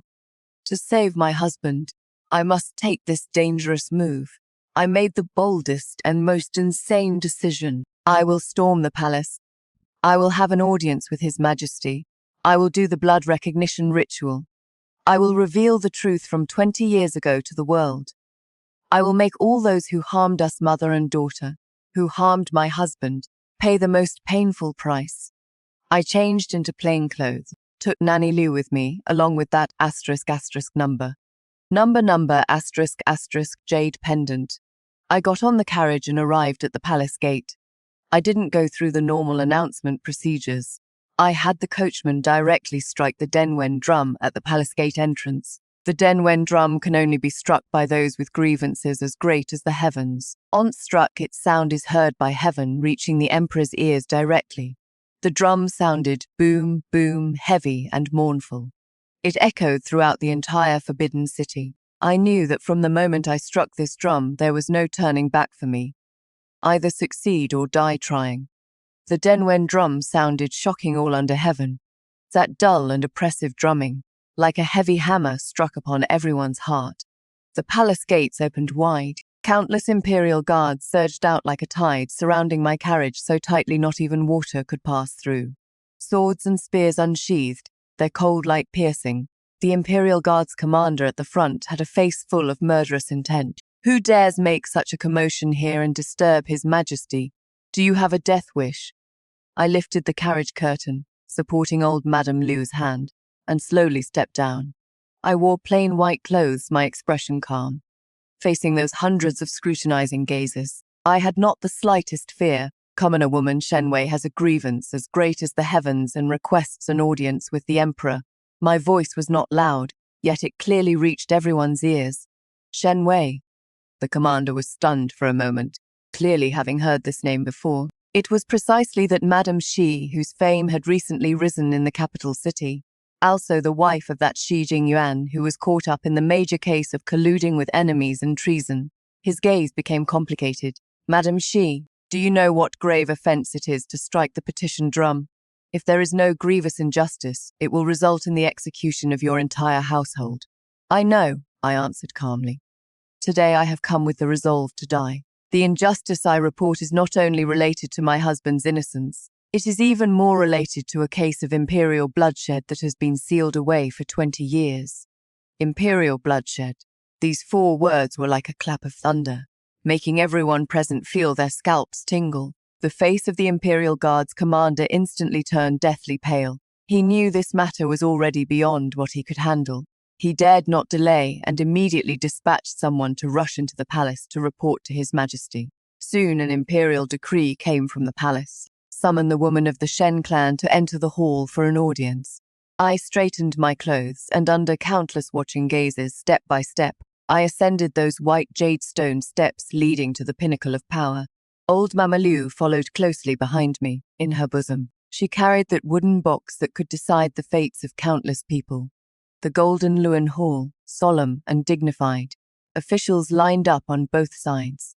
The Emperor, seated high upon the dragon throne, expression stern, commanding respect without anger.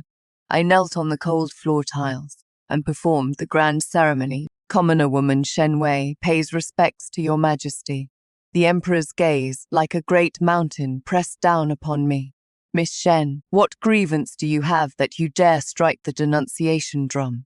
His voice revealed neither joy nor anger. Your majesty. I raised my head and looked straight at him. The commoner woman accuses 3 people. First, I accuse my husband Shi Jingyuan of being framed, his loyalty slandered, imprisoned, his life hanging by a thread. This is an injustice that heaven cannot tolerate. Second, I accuse Minister Shen's household of deceiving the sovereign, stealing others' achievements, harming lives. This is a crime that angers both people and gods. Third, the person this commoner woman accuses is the current Empress Dowager. As these words came out, the entire hall was shocked. An official immediately stepped forward. Audacious shrew! How dare you slander the Empress Dowager in court? Your Majesty, this woman spreads demonic lies to deceive the masses and should be dragged out immediately and beaten to death. The Crown Prince also stepped forward, face full of righteous indignation. Father Emperor, this woman must be speaking nonsense here out of resentment because her husband was convicted. Absolutely not to be believed. The entire hall instantly descended into chaos. Everyone looked at me like they were looking at a madwoman. Only the Emperor remained sitting upright on the dragon throne. His gaze flickered uncertainly. He slowly raised his hand slightly. The entire hall instantly fell silent. Let her continue. The Emperor's voice carried a hint of barely perceptible weariness. I took a deep breath and called old Mother Liu to stand before me. This person is my birth mother's personal maidservant, Madame Liu. She is the only witness to that old case from 20 years ago. I took the wooden box from old Mother Liu's arms and raised it high. Your Majesty, 20 years ago, did you ever meet an embroiderer named Su Shu in Jiangnan? Upon hearing the name Su Shu, the Emperor on the dragon throne suddenly trembled violently. In those eyes that were usually calm as an ancient well, for the first time, monstrous waves surged forth. He stared at me intently. How do you know this name? That name was a secret he had buried deep in his heart for 20 years, never mentioned to anyone. It was his only trace of tenderness and regret as an emperor. I did not answer. I only slowly opened the wooden box and presented the yellowed letter and the half-jade pendant carved with dragon patterns. Your Majesty, please look at these items. The attendant tremblingly delivered the items to the imperial desk. The Emperor picked up that half-jade pendant and glanced at it just once. His entire being felt as if struck by lightning.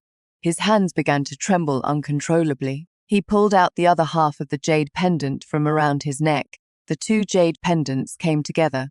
They fit perfectly, flawlessly seamless. Clatter, a soft sound. It was the jade pendant from the Emperor's hand, dropping onto the dragon desk. He was beside himself, murmuring to himself, "It is her. It really is her." With trembling hands, he picked up that letter again, looking at the familiar, delicate handwriting on it, looking at the words in the letter, each one bleeding with confession and longing. This Emperor who had been dignified his whole life, his eyes instantly reddened. 2 streams of tears silently slid down his aged cheeks. Shua, my Shua, you actually bore me a daughter. He suddenly stood up from the dragon throne, staggering down the steps.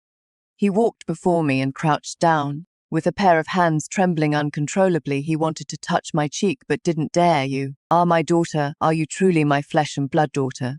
His voice was hoarse and broken, with endless regret and the wild joy of something lost and found again. I looked at him. This man who was my father by blood, my tears could no longer be held back, surging forth, Father Emperor. I softly called out.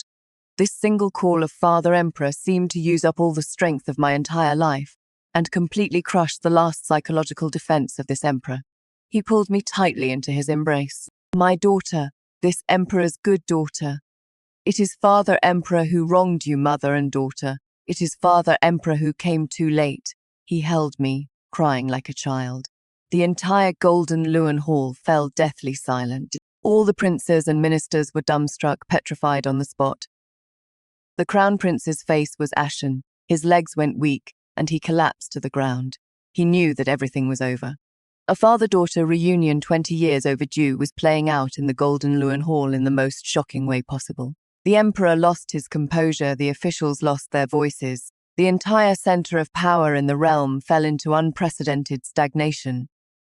The first to react were the crown prince's faction. The father of Wang Chong, Minister of Revenue, scrambled out on his knees. Your Majesty, think thrice. This matter relies on merely a jade pendant and a letter of unknown origin. How can it be taken as truth? Slanderous accusations. This must be Shi Jingyuan's scheme. He had his own wife falsely claimed to be imperial kin just to escape punishment. His intentions are truly damnable. His words were like a stone shattering the deathly silence of the hall. The others chimed in one after another. Indeed, Your Majesty, this matter concerns the imperial bloodline and must not be handled carelessly. Please, Your Majesty, throw this woman into heavenly prison and interrogate her thoroughly. The crown prince, as if grasping at a last straw, struggled to climb up. Father Emperor, your son also feels there is deception in this matter. This woman is deeply scheming and full of honeyed words. She must have been put up to this. You must not let her deceive you. Their voices were shrill and urgent, attempting to throw this bucket of dirty water back on me. The emperor slowly released me. He turned around to look at those utterly loyal ministers. The tear stains on his face were still wet, but his gaze had already returned to the cold and sharp look of an emperor. Are you saying that I have grown dim-sighted in my old age? That I can't even recognize my own token, my own handwriting? His voice wasn't loud, but it carried the oppressive feeling of an approaching storm. Minister Wang and the others trembled all over in fright, not daring to speak another word. The emperor let out a cold snort. He helped me stand up. In front of everyone, he took my hand, hear my decree. His voice resounded throughout the entire hall. Shen Wei, daughter of the Shen family, is a precious pearl left among the common folk by me, my own flesh and blood. From this moment on, restore her status as an imperial princess. Bestow upon her the title Bright Moon and grant her the protocol of a princess. Her mother, Lady Su, gentle and virtuous, is posthumously granted the title Imperial Consort Chen to be interred in the imperial mausoleum and receive eternal offerings. Her husband, Shi Jingyuan, is my son-in-law, loyal to the nation. Immediately clear him of all charges, restore him to his original position, and additionally confer upon him the title Grand Master of Splendid Happiness, bestow a gold medallion, to patrol the realm on my behalf. One edict after another, like thunderbolts from the ninth heaven, struck down in succession. Each one determined the fate of countless people. Each one demonstrated the emperor's thunderous and decisive resolve. The crown prince was utterly in despair. He collapsed on the ground, ashen-faced, unable to utter another word. The emperor turned his gaze toward Shen Yuan, who had long been scared out of his wits. Shen Yuan, your servant is here. Shen Yuan knelt on the ground, trembling like a leaf in the wind. You deceived your sovereign, fraudulently claimed my bloodline, imprisoned my beloved consort, and abused my daughter. What audacity you have! The emperor's voice grew cold to the extreme. Guards, drag Shen Yuan away, strip him of all official positions, cast him into heavenly prison, and await sentencing.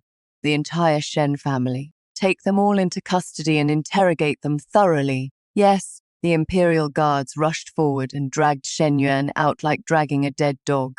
Shen Yuan let out a squeal like a pig being slaughtered. Your Majesty, spare my life. Your Majesty, spare my life, Your Highness, Princess, daughter, for the sake of our past bond, save your father. I looked at him coldly, without a trace of emotion. Father-daughter bond, From the moment he pushed me out as a substitute bride, from the moment he abused my mother and let her die with resentment, between us, all that remained was a deep blood feud. After dealing with Shen Yuan, the emperor's gaze fell upon the crown prince. And you, his voice was filled with disappointment, as the heir apparent. Instead of thinking about the country and the people, you only know how to form factions for personal gain and harm loyal subjects. You have disappointed me too much. Issue the decree. The crown prince is lacking in virtue, confined to the Eastern Palace to reflect on his mistakes behind closed doors. Without my decree, he is not permitted to take a single step outside. This was already a de facto dethronement. The crown prince was thunderstruck, his whole person stunned. He couldn't believe that in just 1 hour, his world had completely collapsed. Everything he had, his future, had all turned to bubbles because of me, this suddenly appearing little sister. He looked at me, his eyes filled with venomous hatred and unwillingness, and I simply gazed back at him calmly. This was only the beginning. What you owe me, what you owe Jingyan, what you owe my mother. I will get it all back bit by bit. The storm in the Golden Luan Hall temporarily subsided. The Son of Heaven held my hand and led me into the inner palace. He brought me to the bedchamber where he usually rests. He dismissed everyone around us in the bedchamber. There were only the two of us, father and daughter. He looked at me, his eyes filled with guilt. Where, my child? All these years you've suffered. I shook my head. Father Emperor, it is all in the past.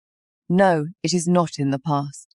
He closed his eyes in pain. I have wronged your mother. Back then I promised her I would go back for her. But I broke my word. For these 20 years, not a day has passed that I haven't thought of her. I thought she had married and long forgotten me. But I never imagined that she actually passed away so miserably. Even less did I imagine that until her death she was still waiting for me. I am a sinner, he kept pounding his chest, tears streaming down his aged face. I walked to his side and gently wiped away his tears. Father Emperor, this is not your fault. If you are going to blame someone, blame those masterminds behind the scenes who deceived you and caused my mother's death. My gaze instantly turned ice cold. Upon hearing this, the Emperor suddenly raised his head. His eyes shot out a terrifying, killing intent. You are right. This matter is far from over. Back then, who exactly intercepted Xue's letters? Who exactly has been pulling so many strings behind my back? I will investigate. I will drag them out, every single one of them. I will make them repay blood with blood. I looked at him and slowly spoke. Father Emperor, your daughter knows who that person is. Who? The current Empress Dowager. The Empress Dowager, hearing this name, the Emperor's body shook violently. In his eyes was a look of disbelief. Impossible. This is absolutely impossible. She is my mother, your imperial grandmother. How could she? He couldn't believe that his mother, who on ordinary days was kind-faced and devoted to Buddha, could be the culprit who caused the death of his lifelong beloved and separated him from his daughter for 20 years. Father Emperor, if you don't believe me, you can summon old Madame Liu for confrontation. You can also investigate what unusual movements occurred in the inner palace after you returned from your southern tour 20 years ago, especially those eunuchs and palace maids who once came into contact with my mother's keepsake. Where did they all end up in the end? My voice was calm and clear. Each word was like an awl stabbing into the Emperor's heart. The Emperor fell silent. He was not a foolish man. On the contrary, he was a wise and astute monarch. The doubts I raised instantly awakened him, he remembered. 20 years ago, after returning from his southern tour, he fell gravely ill. After recovering, many of the old servants around him were exiled to harsh, cold lands by the Empress Dowager under the charge of failing in their duties. At the time, he only thought it was his mother's strict governance and didn't think much of it. Now that he thought about it, this was clearly silencing witnesses. His expression grew increasingly ugly. The veins on his forehead bulged one by one. A towering rage burned wildly in his chest. He suddenly slammed the table. Prepare the procession to Signing Palace. Signing Palace, the Empress Dowager was leisurely listening to folk tunes and sipping fragrant tea. She had already heard about everything that had happened in the Golden Luan Hall. But she didn't care. What kind of waves could a wild girl who appeared out of nowhere stir up? As long as she insisted she didn't know her, what could the emperor do to her? She was, after all, the reigning Empress Dowager, is the birth mother of the Son of Heaven. She didn't believe that the Son of Heaven would dare to do anything to her, his mother just for a woman, a daughter, until the Son of Heaven brought me, along with a group of grim-faced imperial guards, and barged in. Seeing me, a trace of barely perceptible panic flashed through the Empress Dowager's eyes. But she quickly regained her composure. She put down her teacup and spoke slowly. "Emperor, what brings you here to this old woman's place today, and with such a big entourage? Are you afraid this dowager will eat you or something?" Her tone carried a hint of an elder's reproach. The Son of Heaven, however, was not respectful to her as he usually was. He just looked at her coldly. "Mother Empress, your son comes today to ask you about something. 20 years ago, the embroiderer from Jiangnan, Su Shu. Do you still remember her?" The Empress Dowager's expression changed instantly. The hand holding the teacup trembled slightly, but she still forced herself to stay calm. "Su Shu, this dowager doesn't know her." "What embroiderer, Emperor, what nonsense are you talking about?" "Is that so?" The Son of Heaven let out a cold laugh. He took out that letter from his breast. "Then this letter, Mother Empress. Do you recognize it? Every single word in this letter is like a knife carving into your son's heart. The letter says how your son's beloved consort was imprisoned by Shen Yuan, how she was humiliated by his legitimate wife, and ultimately how she died full of resentment. She was waiting for your son to save her. And the instigator of all this was you, my most beloved Mother Empress." His voice grew louder and louder. In the end, it was almost a roar. The Empress Dowager's face turned deathly pale. She looked at that letter, her lips trembling, unable to utter a single word. "Emperor, you who has been feeding you such nonsense. This dowager knows nothing." She was still making excuses. "Know nothing?" The Son of Heaven laughed in extreme anger. "What a know-nothing!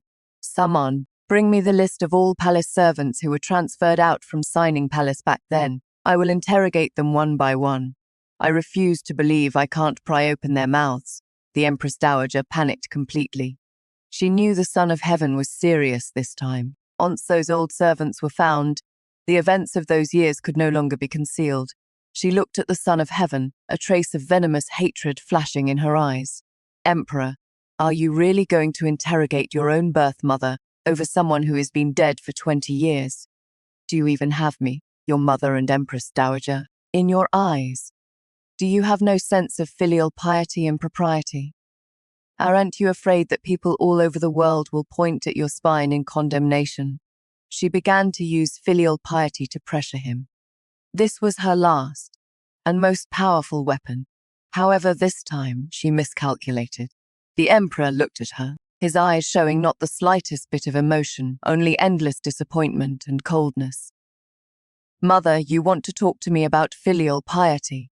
When you ruthlessly killed the woman I loved, did you ever think about how heartbroken I would be? When you let my own daughter wander outside, suffering all kinds of humiliation for 20 years, did you ever think about the pain of our father-daughter separation? You personally destroyed my lifetime of happiness. And now you want to talk to me about filial piety. Don't you think that is laughable?" Each of the Emperor's words was like a heavy hammer pounding hard on the Empress Dowager's heart. The Empress Dowager was rendered speechless. She looked at the Emperor, then looked at me. Her eyes became crazed. "It is her. It is all because of this little bitch. She appeared just to bring me misfortune. Emperor, she has deceived you. She is a jinx. Like a madwoman, she lunged at me, trying to tear my face apart." The Emperor pulled me behind him protectively. A slap, harsh and heavy, landed across the Empress Dowager's face.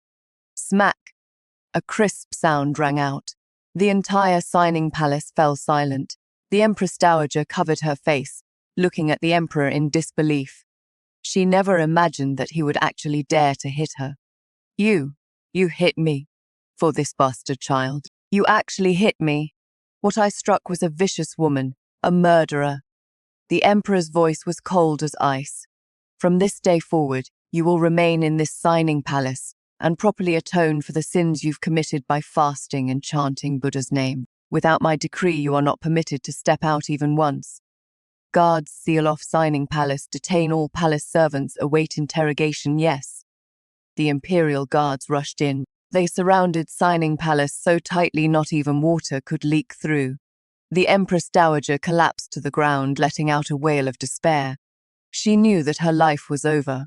All her honor, all her power vanished into thin air in this very moment. I looked at her, feeling not the slightest bit of joy in my heart, only endless desolation. Mother, your spirit in heaven, did you see? The murderer who killed you has received the punishment she deserves. Your daughter has avenged you, and my true storm has only just begun. I turned around and knelt down before the Emperor. Father Emperor, the enemy has been brought to justice, but your daughter still has one unreasonable request. Speak. Your daughter wishes to personally make a trip to the northern lands, to bring Jingyuan back home. The Emperor's approval came faster than I had anticipated. He looked at me, his eyes filled with endless love and guilt. Go. Bring my son-in-law back to me safe and sound. I give you the highest ceremonial procession, the greatest authority. I want the whole world to see how my daughter, our dynasty's princess, brings her husband home. The imperial edict spread throughout the entire capital city at the fastest speed. A grand procession set out from the imperial palace, heading straight for Shimana. Leading the way was the emperor-bestowed princess carriage. 9 phoenixes adorned the top, golden silk curtains, pearls as embellishments. Luxurious to the extreme, before and behind the carriage were 1,000 imperial guards as escorts, in golden armor with silver spears, imposingly majestic. All the common people of the capital city flooded into the street, competing to witness this once-in-a-century spectacle. They watched me, this former concubine-born daughter of the minister's manor, now Princess Mingyue, dressed in magnificent palace attire, slowly ascending that carriage representing supreme glory with the support of palace attendants. My heart was filled with countless emotions. I thought back to the day I got married, a worn-out little sedan chair, a desolate alley, and curse after vicious curse. That was my past, and today I will embrace my future in the most noble manner, to embrace that man who gave me a beam of light in my darkest hour. The procession headed north all the way. Wherever we passed, officials knelt in greeting, and common folk bowed in worship. No one dared show me even the slightest disrespect anymore. No one dared show the Shi family even the slightest contempt anymore. 10 days later, we arrived at the Northern Territories. The general guarding the Northern Territories had already led all the officials to kneel outside the city gate for a full hour. When he saw my carriage, his entire body trembled like a sieve. He was one of the masterminds who framed Shi Jingyuan. He thought he had done it flawlessly. Never could he have imagined that the tides in the capital city would change so quickly, that Shi Jingyuan's wife would actually be the current dynasty's princess. I did not get out of the carriage. I didn't even lift the curtain to look at him once. I only spoke coldly through the curtain.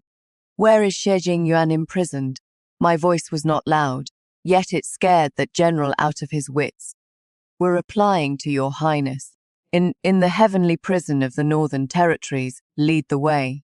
Yes, yes. He scrambled up from the ground, rolling and crawling, leading the way ahead. That groveling and servile appearance was completely different from his arrogant and overbearing manner when he first arrested Shi Jingyuan. The heavenly prison of the northern land, dark and damp. The air was filled with the smell of blood and decay. I lifted my skirt and walked down the slippery stone steps. One step at a time.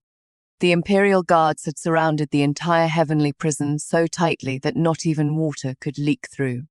I walked to the front of a cell in the deepest part.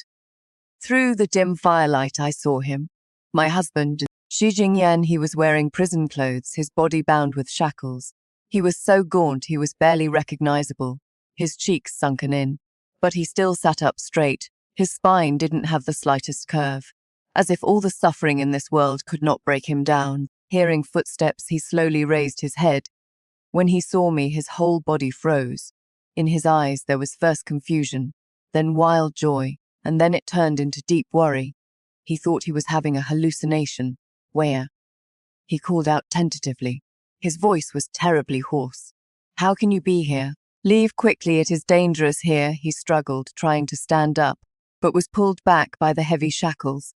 My tears could no longer be held back and burst forth from my eyes. At a time like this, what he was thinking about was still my safety. Jing Yuan. I walked to the cell door and through the cold iron bars. I looked at him. I've come to take you home. From my sleeve, I took out that imperial edict powerful enough to overturn heaven and earth. By the mandate of heaven, the emperor decrees. Jing Yuan, lecturer of the Hanlin Academy, loyal to the country, talented and capable, was harmed by traitors and suffered grave injustice. I am deeply pained. Now the truth has come to light, and the wrongful conviction has been cleared. Effective immediately, restore his original position, confer upon him the title of Grand Master for splendid happiness, grant him a gold medallion to inspect the realm on my behalf, so decreed. Word by word, sentence by sentence, I finished reading the imperial edict. The entire heavenly prison fell silent. Shi Jingyuan stared blankly at me, looking at the magnificent robes I wore. Looking at the imperial guards behind me, in his eyes was endless shock. The jailer, with trembling hands, opened the cell door. I rushed in and threw my arms around him. Jingyuan, I came late. You've suffered. His stiff body finally had a trace of warmth. He wrapped his arms back around me, holding me tightly in his embrace, as if he wanted to meld me into his very bones and blood. Not late. As long as it is you, no matter how long, it is not too late. He buried himself in the nook of my neck, greedily breathing in my scent. After a long while, he finally let go of me. He looked at me, his eyes full of 1,000 unspoken words. Where, what on earth? Let's go home.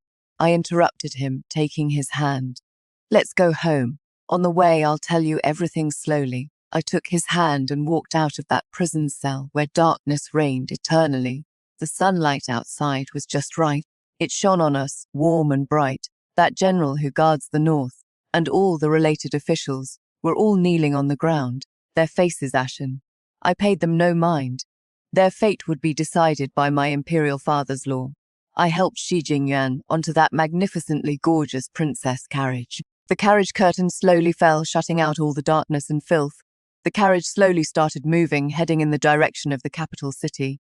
Shi Jingyuan sat beside me, gripping my hand tightly. As if the moment he let go, I would vanish without a trace. He looked at me for a long while.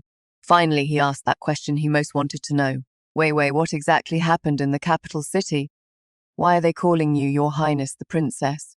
On the road back to the capital, the carriage and horses traveled smoothly. I leaned on Shi Jingyuan's shoulder and told him everything. All the earth-shattering events that had occurred in these short 10+ days, laying it all bare. From my true identity to my mother's grave injustice. From striking the Dengwen drum to acknowledging kinship in the Golden Hall. From the downfall of the Shen family to the Empress Dowager's confinement. I spoke very calmly, but Shi Jingyuan listened with surging emotions, his heart pounding with shock. He gripped my hand tighter and tighter. In his eyes were endless lingering fear and heartache. He couldn't imagine how I, a weak woman, had borne all of this alone. How, in that man-eating palace, I had carved out a bloody path for him, for us, Wei. His voice was terribly hoarse. Why did you take such a huge risk? If anything had gone wrong with this matter, nothing went wrong. I raised my head to look at him, because I knew I couldn't afford to lose. If I lost, you would never be able to come back. Jingyuan, I told you, if we live together. If we die, I'll follow you in death. Everything I did was simply to bring my husband home. That was my one and only conviction. Shi Jingyuan could not utter another word. He only held me even more tightly in his embrace. This man, proud and aloof all his life, had never shed a single tear, but at that moment I felt warm liquid dripping onto my hair. The day we returned to the capital city, the streets were empty of residents. All the common people had surged into the streets. What they wanted to see was not just the current dynasty's only princess. What they wanted to see even more was this legendary woman who, as a woman, sought justice for her husband, brought down the powerful and set things right. As our carriage slowly passed through Duke Avenue, I don't know who was the first to kneel down. Your Highness the Princess, may you live 1,000 years, 1,000 years, 1,000 years. Immediately after, thousands upon thousands of common people followed and knelt down. That thunderous sound echoed throughout the entire capital city. That was the people's hearts. That was the highest praise for me. Shi Jingyuan sat beside me, watching everything outside the window. In his eyes was endless pride. He felt proud of me. After returning to Shi Manor and resting briefly, I submitted my token, entered the palace, and requested an audience with Father Emperor. What I asked for were two things. First, I wanted to go to the heavenly prison to see the people of the Shen family one last time. Second, I wanted to witness with my own eyes the ceremony of deposing the crown prince. Father Emperor granted both. In the heavenly prison, it was still that dark and damp smell, but this time, my state of mind was completely different. I saw Shen Yuan. He had aged beyond recognition. His hair had turned completely white. When he saw me, he struggled and lunged toward the cell door. "Where, my dear daughter? You've come to save me, haven't you? For the sake of raising you for 20 years, please beg His Majesty for mercy and spare me." He was still dreaming those unrealistic dreams. I looked at him coldly. "Minister Shen, I am afraid you've forgotten. My mother was driven to her death by you. My 20 years were spent enduring your cold looks and beatings. You are not my father. You are my mortal enemy. I didn't come here today to save you. I am only here to tell you that your time has come. Tomorrow at noon, you and all the principal offenders of the Shen family will be executed at the marketplace. As for the others, the men will be exiled 3,000 miles away, and the women will become official slaves forever. This is the blood debt the Shen family owes my mother and me." Shen Yuan, having heard my words, collapsed completely to the ground. He let out a desperate wail. I then went to Shen Yue's cell. She had already gone mad, disheveled hair, ragged clothes. Seeing me, she giggled foolishly. "Princess? Ha ha ha ha. You are a princess. Impossible, you bitch. How could you possibly be a princess?" Suddenly, she lunged at me again, her eyes filled with endless jealousy and venom. It should have been me. That position was supposed to be mine. If I had been the one who married Shi Jingyuan back then, I would be the princess now. It is you. You stole everything from me. Looking at her, I only felt it was pitiful and laughable. Shen Yue, you are wrong. Even if you had been the one who married him back then, you would have only treated him as a poor wretch and humiliated him at will. You could never see the brilliance in him. Someone like you doesn't deserve to have anything good. Spend the rest of your life in this asylum repenting properly. I turned around and left, never looked back again. The next day, the ceremony to depose the crown prince was held at the Imperial Ancestral Temple. I stood beside Father Emperor, watching with my own eyes as that once arrogant heir apparent had the crown and robes symbolizing his status as heir stripped away, demoted to commoner, confined for life. His eyes looked at me with venomous hatred, as if he wanted to tear me apart alive. I simply gazed back at him calmly. In my eyes there was no joy of victory, only the dust has settled calmness. After handling all of this, Father Emperor left me and Shi Jingyuan alone in the imperial study. He looked at us, his eyes somewhat complicated. "Where, Jingyuan? Now that the dust has settled, you two have finally seen the light after hardship. However, Father Emperor still has one matter I want to discuss with you." He paused, then slowly spoke. "Where you are now of royal blood, the only princess of our great Zhou dynasty. Your marriage cannot be handled so carelessly. Your marriage to Jingyuan was, after all, arranged entirely by Shen Yuan back then. It lacks legitimacy and propriety. Father Emperor's intention is to first annul your engagement. Then, select for you a true prince or noble son whose status and position match yours to be your consort." He spoke very slowly, but each word was like a heavy hammer, pounding mercilessly on our hearts. Shi Jingyuan's face instantly turned deathly pale. His hands at his sides clenched tightly into fists. The imperial study fell into dead silence. I could feel Shi Jingyuan beside me, his body trembling slightly. I turned my head to look at him. He was also looking at me. In his eyes were endless pain and pleading. I smiled at him reassuringly. Then I turned around to face my Father Emperor, that supreme being, the Son of Heaven. I slowly knelt down, Father Emperor. My voice was clear and firm. It echoed through the silent imperial study. "Your daughter does not agree." The Emperor froze. He probably didn't expect me to refuse so decisively. Why? He frowned. Jingyuan, though a pillar of the nation, still, his birth origin, marrying you would ultimately be beneath you. It is not beneath me. I raised my head, meeting his gaze. Father Emperor, do you know what true indignity means in your daughter's world? It is in the minister's manner, starving, barely clothed, beaten and cursed at will, living like less than pigs and dogs. It is on my wedding day, being humiliated by my legitimate sister, being treated as a joke by everyone, walking alone toward an unknown fate. At that time, everyone in the world had abandoned me. Only him. I turned my head, looking at Shi Jingyuan, my eyes filled with tenderness that couldn't be dissolved. Only him, Shi Jingyuan. When I was at my most humble, most destitute, most helpless, he reached out his hand to me. He gave me a home. He gave me all the respect and dignity a wife should have. With what little tenderness he had, he held up for me a sky without wind and rain. What you bestowed upon me is the identity of a princess, the supreme glory and wealth. But what he gave me is rebirth. It was he who pulled me out of hell. It was he who let me know what it feels like to be loved by someone. So in your daughter's heart, he is not some subject unworthy of me. He is my sky, my earth. He is the one and only husband that I, Shen Wei, have decided on for this lifetime. Without him, your daughter would rather not have this princess identity, not have this boundless wealth and honor. I only wish to return with him to that humble little courtyard and live our own life. Please, Father Emperor, grant us your blessing. After speaking, I heavily kowtowed to him. Shi Jingyuan also knelt down beside me. Your Majesty. His voice was hoarse, yet full of strength. This subject, to be able to marry Wei as my wife in this life, is already a fortune of 3 lifetimes. If your Majesty insists on separating us, this subject is willing to resign from all official positions and return to the fields. From then on, with only a lamp and Buddha, I will live out the rest of my days, never to marry again. I only ask to be able to carve Wei's image in my heart to accompany me for life. One of them is a daughter willing to give up her princess status. The other is a subject willing to give up his achievements and future. Their love is sincere and passionate, enough to melt the hardest ice in the world. The Son of Heaven looked at us. For a long time, he didn't speak.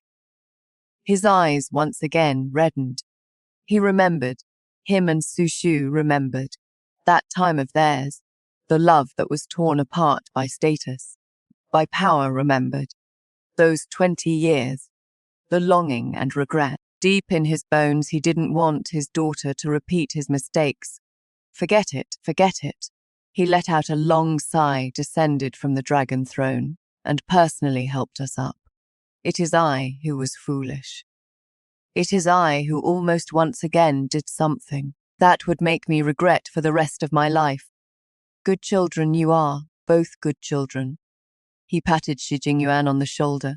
Jingyuan, my daughter, my only daughter, I entrust to you. You must treat her well. If you let her suffer even the slightest grievance, I will never forgive you. Your subject obeys the decree. Shi Jingyuan excitedly nodded vigorously.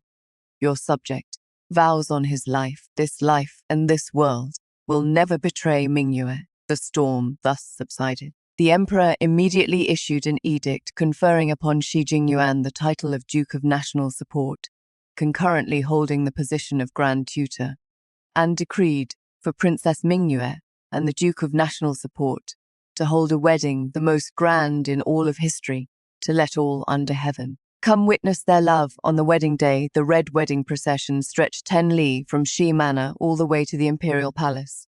I wore the phoenix coronet and red robe that took 100 of Jiangnan's finest embroiderers 3 months to rush and complete. I sat in a phoenix carriage carried by 16 people. Amidst the blessings of thousands of people, I married my husband Shi Jingyuan. This time, there were no cold stares, no mockery. There were only endless blessings and envy. I watched him, dressed in bright red wedding clothes, riding a tall horse, coming to receive me.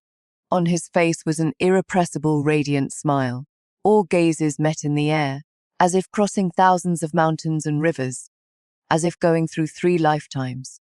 1 year later, the Duke's Manor, back garden. I leaned against Shi Jingyan's embrace, watching not far away, a little baby who had just learned to walk, chasing after a butterfly, giggling. That was our son. Father Emperor gave him the name Shi Nian.